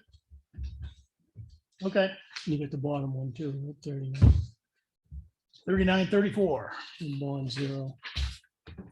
Why was that 75,000 last year? Was that the? We grant ended money? up with a grant Bailey money. Road. That Bailey Road grant, grant. Nice, we take it. So you guys agree on an overlay amount? We might have spent it too. I think 25 grand. It is what- I think that's. I'm just going based on our discussion of hashing back and forth and 25 to compromising. start till we figure out more. Yeah, that's an area, if you felt your tax rate, and I don't think it's gonna happen this year, but if you felt your tax rate was too low, you apply your overlay, and you're out on that is to simply say, well, listen, we have delinquencies and taxes in this town that we carry, and or we expect the school's gonna go up and we're anticipating more delinquency. So you could throw a big number at that tax overlay, it'll raise your tax rate, but it brings revenue in the hand for those of us who are paying our taxes to carry the ball if you're, financially struggling. Or you think your checking account won't cover the When you commitments. say overlay, are you talking about the capital reserve funds? What do you? what- No, overlay is requested over. Overlay is a separate item that you see at the end of page 4. And what that does is it's an adjustment you make to your tax rate. One of the things you use it for is to offset abatements, legal settlements. Yeah, just like we shortfalls in did have revenue, Eversource. Yep, Yeah. every source. Shortfalls and anticipated Okay. shortfalls in You actually revenues do that because the like town's this. full of deadbeats. Yeah, and we've actually got a Yeah. court case that we know is pending. We just don't know when it's gonna There's be. something we think that we have coming up that we want to cover and add and increase your tax rate. That's all we want to do is increase your tax rate because of No, anticipated. I have a zero in there. I think. Yeah. Because you'll set it. when you set So the whatever tax that rate. total comes out to would be. It'll be the So- last thing you do is set that. whatever So the when total is. we did the Eversource settlement, that was 193, right? And It was over- 190 over 3 years, but what was the time period? 63,324 It was a per 5-year year. time period, right? 3 year, 3-year, 3-year time period. paid in July. No, just no. finished. The court case itself covered. Oh, 5 years, yeah. It went unaddressed from 14, 15, 16, 17, and 18. I addressed it in So 18. 40 grand a year. So we've got another year we're in court on right now. Right. So we Don't when that's know. gonna happen. Well, the thing is, the courts are crawling so slow with this. I wouldn't factor in that until you get to court or see more on it. Okay. Just go on your abatements, because this thing's never gonna process through the courts in time. You you haven't got to court yet. And then your chances are you probably won't even get to DTLA next year if you went that route. And if it stays in the courts, which this one probably should, depending on more information, you won't see this until the fall. Shouldn't see it. Okay. You totaling it up? I am. I figured you would. My question is how DRA looks at reductions from one year to the next. So that's what I'm curious to learn. They're not going, they're gonna, Michelle will review this, and if you give an explanation like we all had here, they're fine with it. She'll process it because everything's fairly consistent with what we've been doing lately on an economic recovery with the town. When we made the big jump in 2019 and followed with a transition year in 2020, that was all fine. Michelle gets it, understands it, she puts it in, and then there's 4 other people, there's 3 other people that, case officers that are senior will review it. And then the guy traditionally at the top of the rock at DRA likes to view them unless he's changed, and he approves them. So we've gone through some major transitions over the last couple of years. This one should just fly right in there. In the last couple of years too, it's like the discussions Mike had looking with her, going down through line items. It was a reasonable number on a low end projection. That is all reasonable. And if you see, and if you see the most experienced person in the room, head bobbing yes back behind you like the doggy in the back of the car window and the lowrider. All right. Good. He's all over you today, ain't he, David? Oh, we do this. Usually we do this in private. What are you talking about? Any other questions? Did you come up with a total? Just curious. So close to 572. That's taking the ARPA money out. 572. Yeah. That seems pretty high. Last year, when I take out the 245 capital reserve and the 75 grand that was listed under bond, that number was approximately 537. So I had a 470-ish number, I thought. Yeah, You, Dave? just in the top, I just adding things up just in the top of my head as I was going through. I didn't come up with that high, but Yeah, I got estimated revenues on the 535, 40, 45, 05, 50, category 2, 200, 100, 202, 025. for me, that, for me, We put some on the work on the agenda. oh, I got, Some info that you guys need. I'm not. Okay. Chuck, do you want to look at a couple of small budgets today? We can do that if you want to. No, What do you have in mind? minutes. I'm ending up with estimated Just so revenues happens of I'm ready. 447. I've got estimated revenues of 447. And it's not, actually, they're not total. I just noticed that. Yeah. What about you, Dave? I'm going off the 535. And that's without appropriations. I don't know if you saw that. Yeah. Go ahead, check that out. Did you see that? 2200.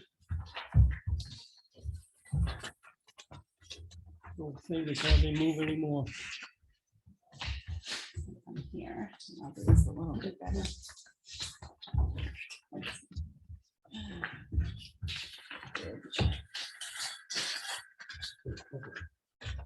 They're very short, they're all one line items.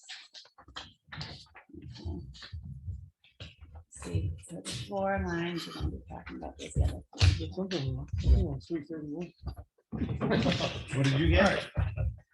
331 or 430? I missed one, I must have. I gotta look again, but yeah, I come 331. Total in this up. I got 447, Oh, yeah, I gotta add- 175 gotta add Yes. 25, yeah. as the appropriations we just made. Yeah, let me, I'll add these up again. Yeah, where's that fat thing is, like, you know? You've never seen that Okay, so before. have you? the four budgets we thought we might be able to fly through today is, patriotic purposes. 2021 was 700, What number is that one? 40, 4583. I just gave you copies. Dave. yeah, trying to use them on this one, so I get everything together. So we used almost 700 this year. Yeah, review 651. Did that include paying the guys? Did that come out of this line item too, or just as supplies, you know? I think it must have It included. did, it was the guys. $250. Yeah. Do we need to buy any more flags next year, do we not? Probably because you were running off an old supply. Yeah, that's what I was thinking. Didn't they just get some more? Yes, I did. Oh, yeah. Okay. Oh, yeah, because of the size of the Yeah. other one. Right, so I was gonna purchase more, but if I purchase the same as last year, I think we're safe. Keep it at 700. I would, that's my recommendation. I'm good with Keep that. it flat. Tom, Lenny? You're gonna initial them and give me that at the end? Oh, yeah. So, yeah, you need to take a vote. Okay, a vote on the 22 budget request for 4583 patriotic purposes at $700. Do I hear a second? Second. All those in favor, for the line?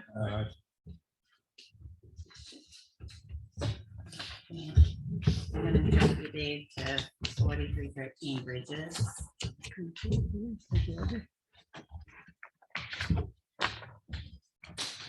Bridge maintenance, we had a budget this year of $1,000. Based on my recollection, I think you might have been talking about washing the bridges at one point, That was, but I don't know what that $1,000 was for. You've incurred zero expenses. Actually, Evans Brothers did sweeping there and what's his name, Nason was coming out to do the bridges and there was a competition there because it was two mixed signals. But that was for cleaning bridges, getting the dirt off and power washing. And it's in the billing. I didn't come in to try and find it, but you got billed for that service. Just not sure. Was it $880? It could have been. I didn't see the invoice myself, but they brought out a sweeping device and power wash.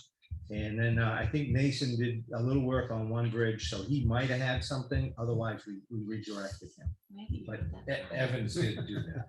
So it's an actual expense. yeah, no, yeah. Keep it flat at 1,000. Yeah, I would. Yep. I wouldn't say that. Yep. Okay, The other thing, just so you're aware of, is there's a bridge maintenance fund. It's separate from the capital reserve. It's an expendable trust fund for bridge maintenance. I think it's running $10,000–11,000. Operating budget wise, you don't have to really be concerned about replacing guardrails and whatever, but guardrails are super expensive. So if you don't want to put something like that in your operating budget, any maintenance that you might have on a bridge, you're gonna need to think about adding to your fund, because you guys are agents to expend, so you can spend that money without a town warrant in any given year. Just food for thought. Motion. Tom, Lenny, Jonathan? Yeah. Okay, make a motion. I didn't hear Tom. Yeah. Okay. Make a motion, 4313 bridges. We have a 2022 budget request of $1,000. Do I hear a second? Second. All those in favor, for the line? Aye. Thank you. This was Audrey, what's your next one? Okay, Dave, the next one's 4197. Advertising and dues. Advertising and dues. So I didn't jot down what we spent so far this year. So we've only spent $900 this year, but we do pay LRPC out of here, and that doesn't get billed till the end of the year. Last year, it was $1,300. And LRPC actually gets billed to the planning board. I didn't mean LRPC, I'm sorry, I meant to say NHMA. Okay. LRPC is not in here, right, my fault. Misspoke. So that's like $1,300 was last year. I don't know what the bill is gonna be this year. They And the held only that. other thing in here is mostly newspaper advertising and some dues to some of the organizations that we belong to, like Municipal Managers Association. I joined the National Finance organization this year. In the past, we've spent around $3,000. Sometimes we're over, sometimes we're under, but Yeah. $3,000, Listen to 3,500. that, I'm good with three. Yeah, I agree. Not even that. Okay, make a motion for 4197 advertising and dues, have a 2022 budget request of $3,000. Here a second. All those in favor, please aye. Aye. And then the next one, Dave, that were brought up today was 4153 legal. Oh, yeah. 100,000. Plus. So 50 today you're bucks. at 82% of your 30,000, so you're basically 25 grand. Do we know next year we're gonna have a court case? Yeah, and if you're looking at some better or increased enforcement from the zoning officer and health officer areas, you probably want to look at that.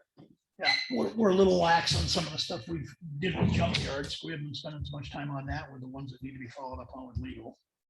And that'll be more. And I expect with some of the septic system stuff next year, But that's gonna ratchet some more too. what I did in the past is I brought us up. Originally, we were trying to get by at 30,000. It wasn't working. So at town meeting, when Dave was away, much to his chagrin, we bumped it up 10 grand, seeing things coming down the pipe. Got one by him. Leave town. Only you because own it was it. on the boat, yeah. Yep, on the boat. You would have got it buying. That's why you went to a cruise. I got one by. So, but again, you can see some things brewing. And 40,000 is probably not a bad number in the sense of you're raising taxes, but it's limited. You can spend beyond that appropriation because it's legal.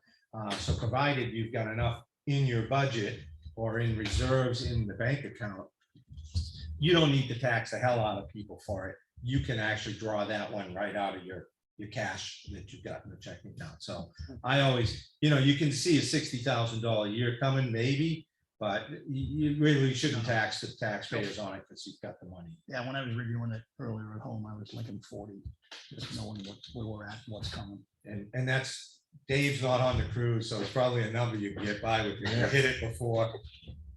One of the other things I would suggest, and you don't always get a lot of information, but some of the basic questions that the committees are asking the attorney, start with NH. We do, that's a big Right. push. I've been, I haven't seen that happen a lot. I've been spending a ton of time. Yeah, that's a fact. We're getting our money's worth with them. We need to enforce that. Yep. I think with some of the departments. There's only a Start couple, there though. first. There's only a couple that are being difficult on that situation. One of the I think every things one of is- us knows who that I is. mean, they're not gonna give you, they're gonna give you a ballpark answer, they're not gonna give you a definite answer, but at least it's a start. If you can get simple things cleared up as far as a matter of where am I going with this, it's great. But ultimately, there's this disclaimer that always follows, check with your town attorney. Right. So if you actually got to pursue something with the information you Right. just received, like, aha, there's a next step. You own it. Yep. So 40, 40. Lenny? Sure. Okay. 38 is better. Make a motion for line item 4153 legal, 2022 budget request, $40,000. There's a second. Second. All those in favor, Fuller, aye. Good. Are you here tomorrow and you're going on the department ones or? So I was gonna bring forward assessing at that time too. Yeah. No. And if we have a call in or email out to HEB to get the numbers for the monitoring for next year. Okay. So hopefully that will be cleared up right away as well. Okay. What's that, groundwater monitoring and the Yeah. PFAS? That's probably gonna end up at about 70 grand, 7,500. Yeah, We get it tested again next year, right? right. Yeah, I wasn't sure what the schedule was, so. Yeah. One- The test is like $600 a test. One of maybe it was last year, we had an overreach, but that was because the billing came in late and it got put on last year. So about 7,500 is probably what you're gonna get for that. Okay. But you do need to know every 5 years, DES is gonna probably require limited testing of private wells. So they're gonna scale back from my last conversation from going 1,000-foot radius, and you may only have to go, 6, 7, 8 wells. Twice. it's gonna be $400 a well, you know, you gotta figure. I think that one we paid early this spring was like 653. Right, I did the you, big ones. with the bulk rate, you get Oh, get better. better. All right, But yeah, okay, good. there's a bump year in the future. Just so you're aware that when you agreed to do the joint schedule, Mhm. you got the dates that are published out there. Okay, so on those dates, maybe you could just say we've approved the budget sheet or just ignore it unless somebody says it. You know what I mean? Because they're still published out there that you're gonna meet for this one, for that date, for that date. And I know somebody's gonna ask you guys a question. I thought you had a meeting to go over the budget. Okay. I think we did that last year, didn't we, Mike? We just said that if someone asked a question, we would just bring it up saying it's been approved and, you know, because of the schedule. Right, right. If Because they you had didn't everything attend, done ahead of time and Yeah.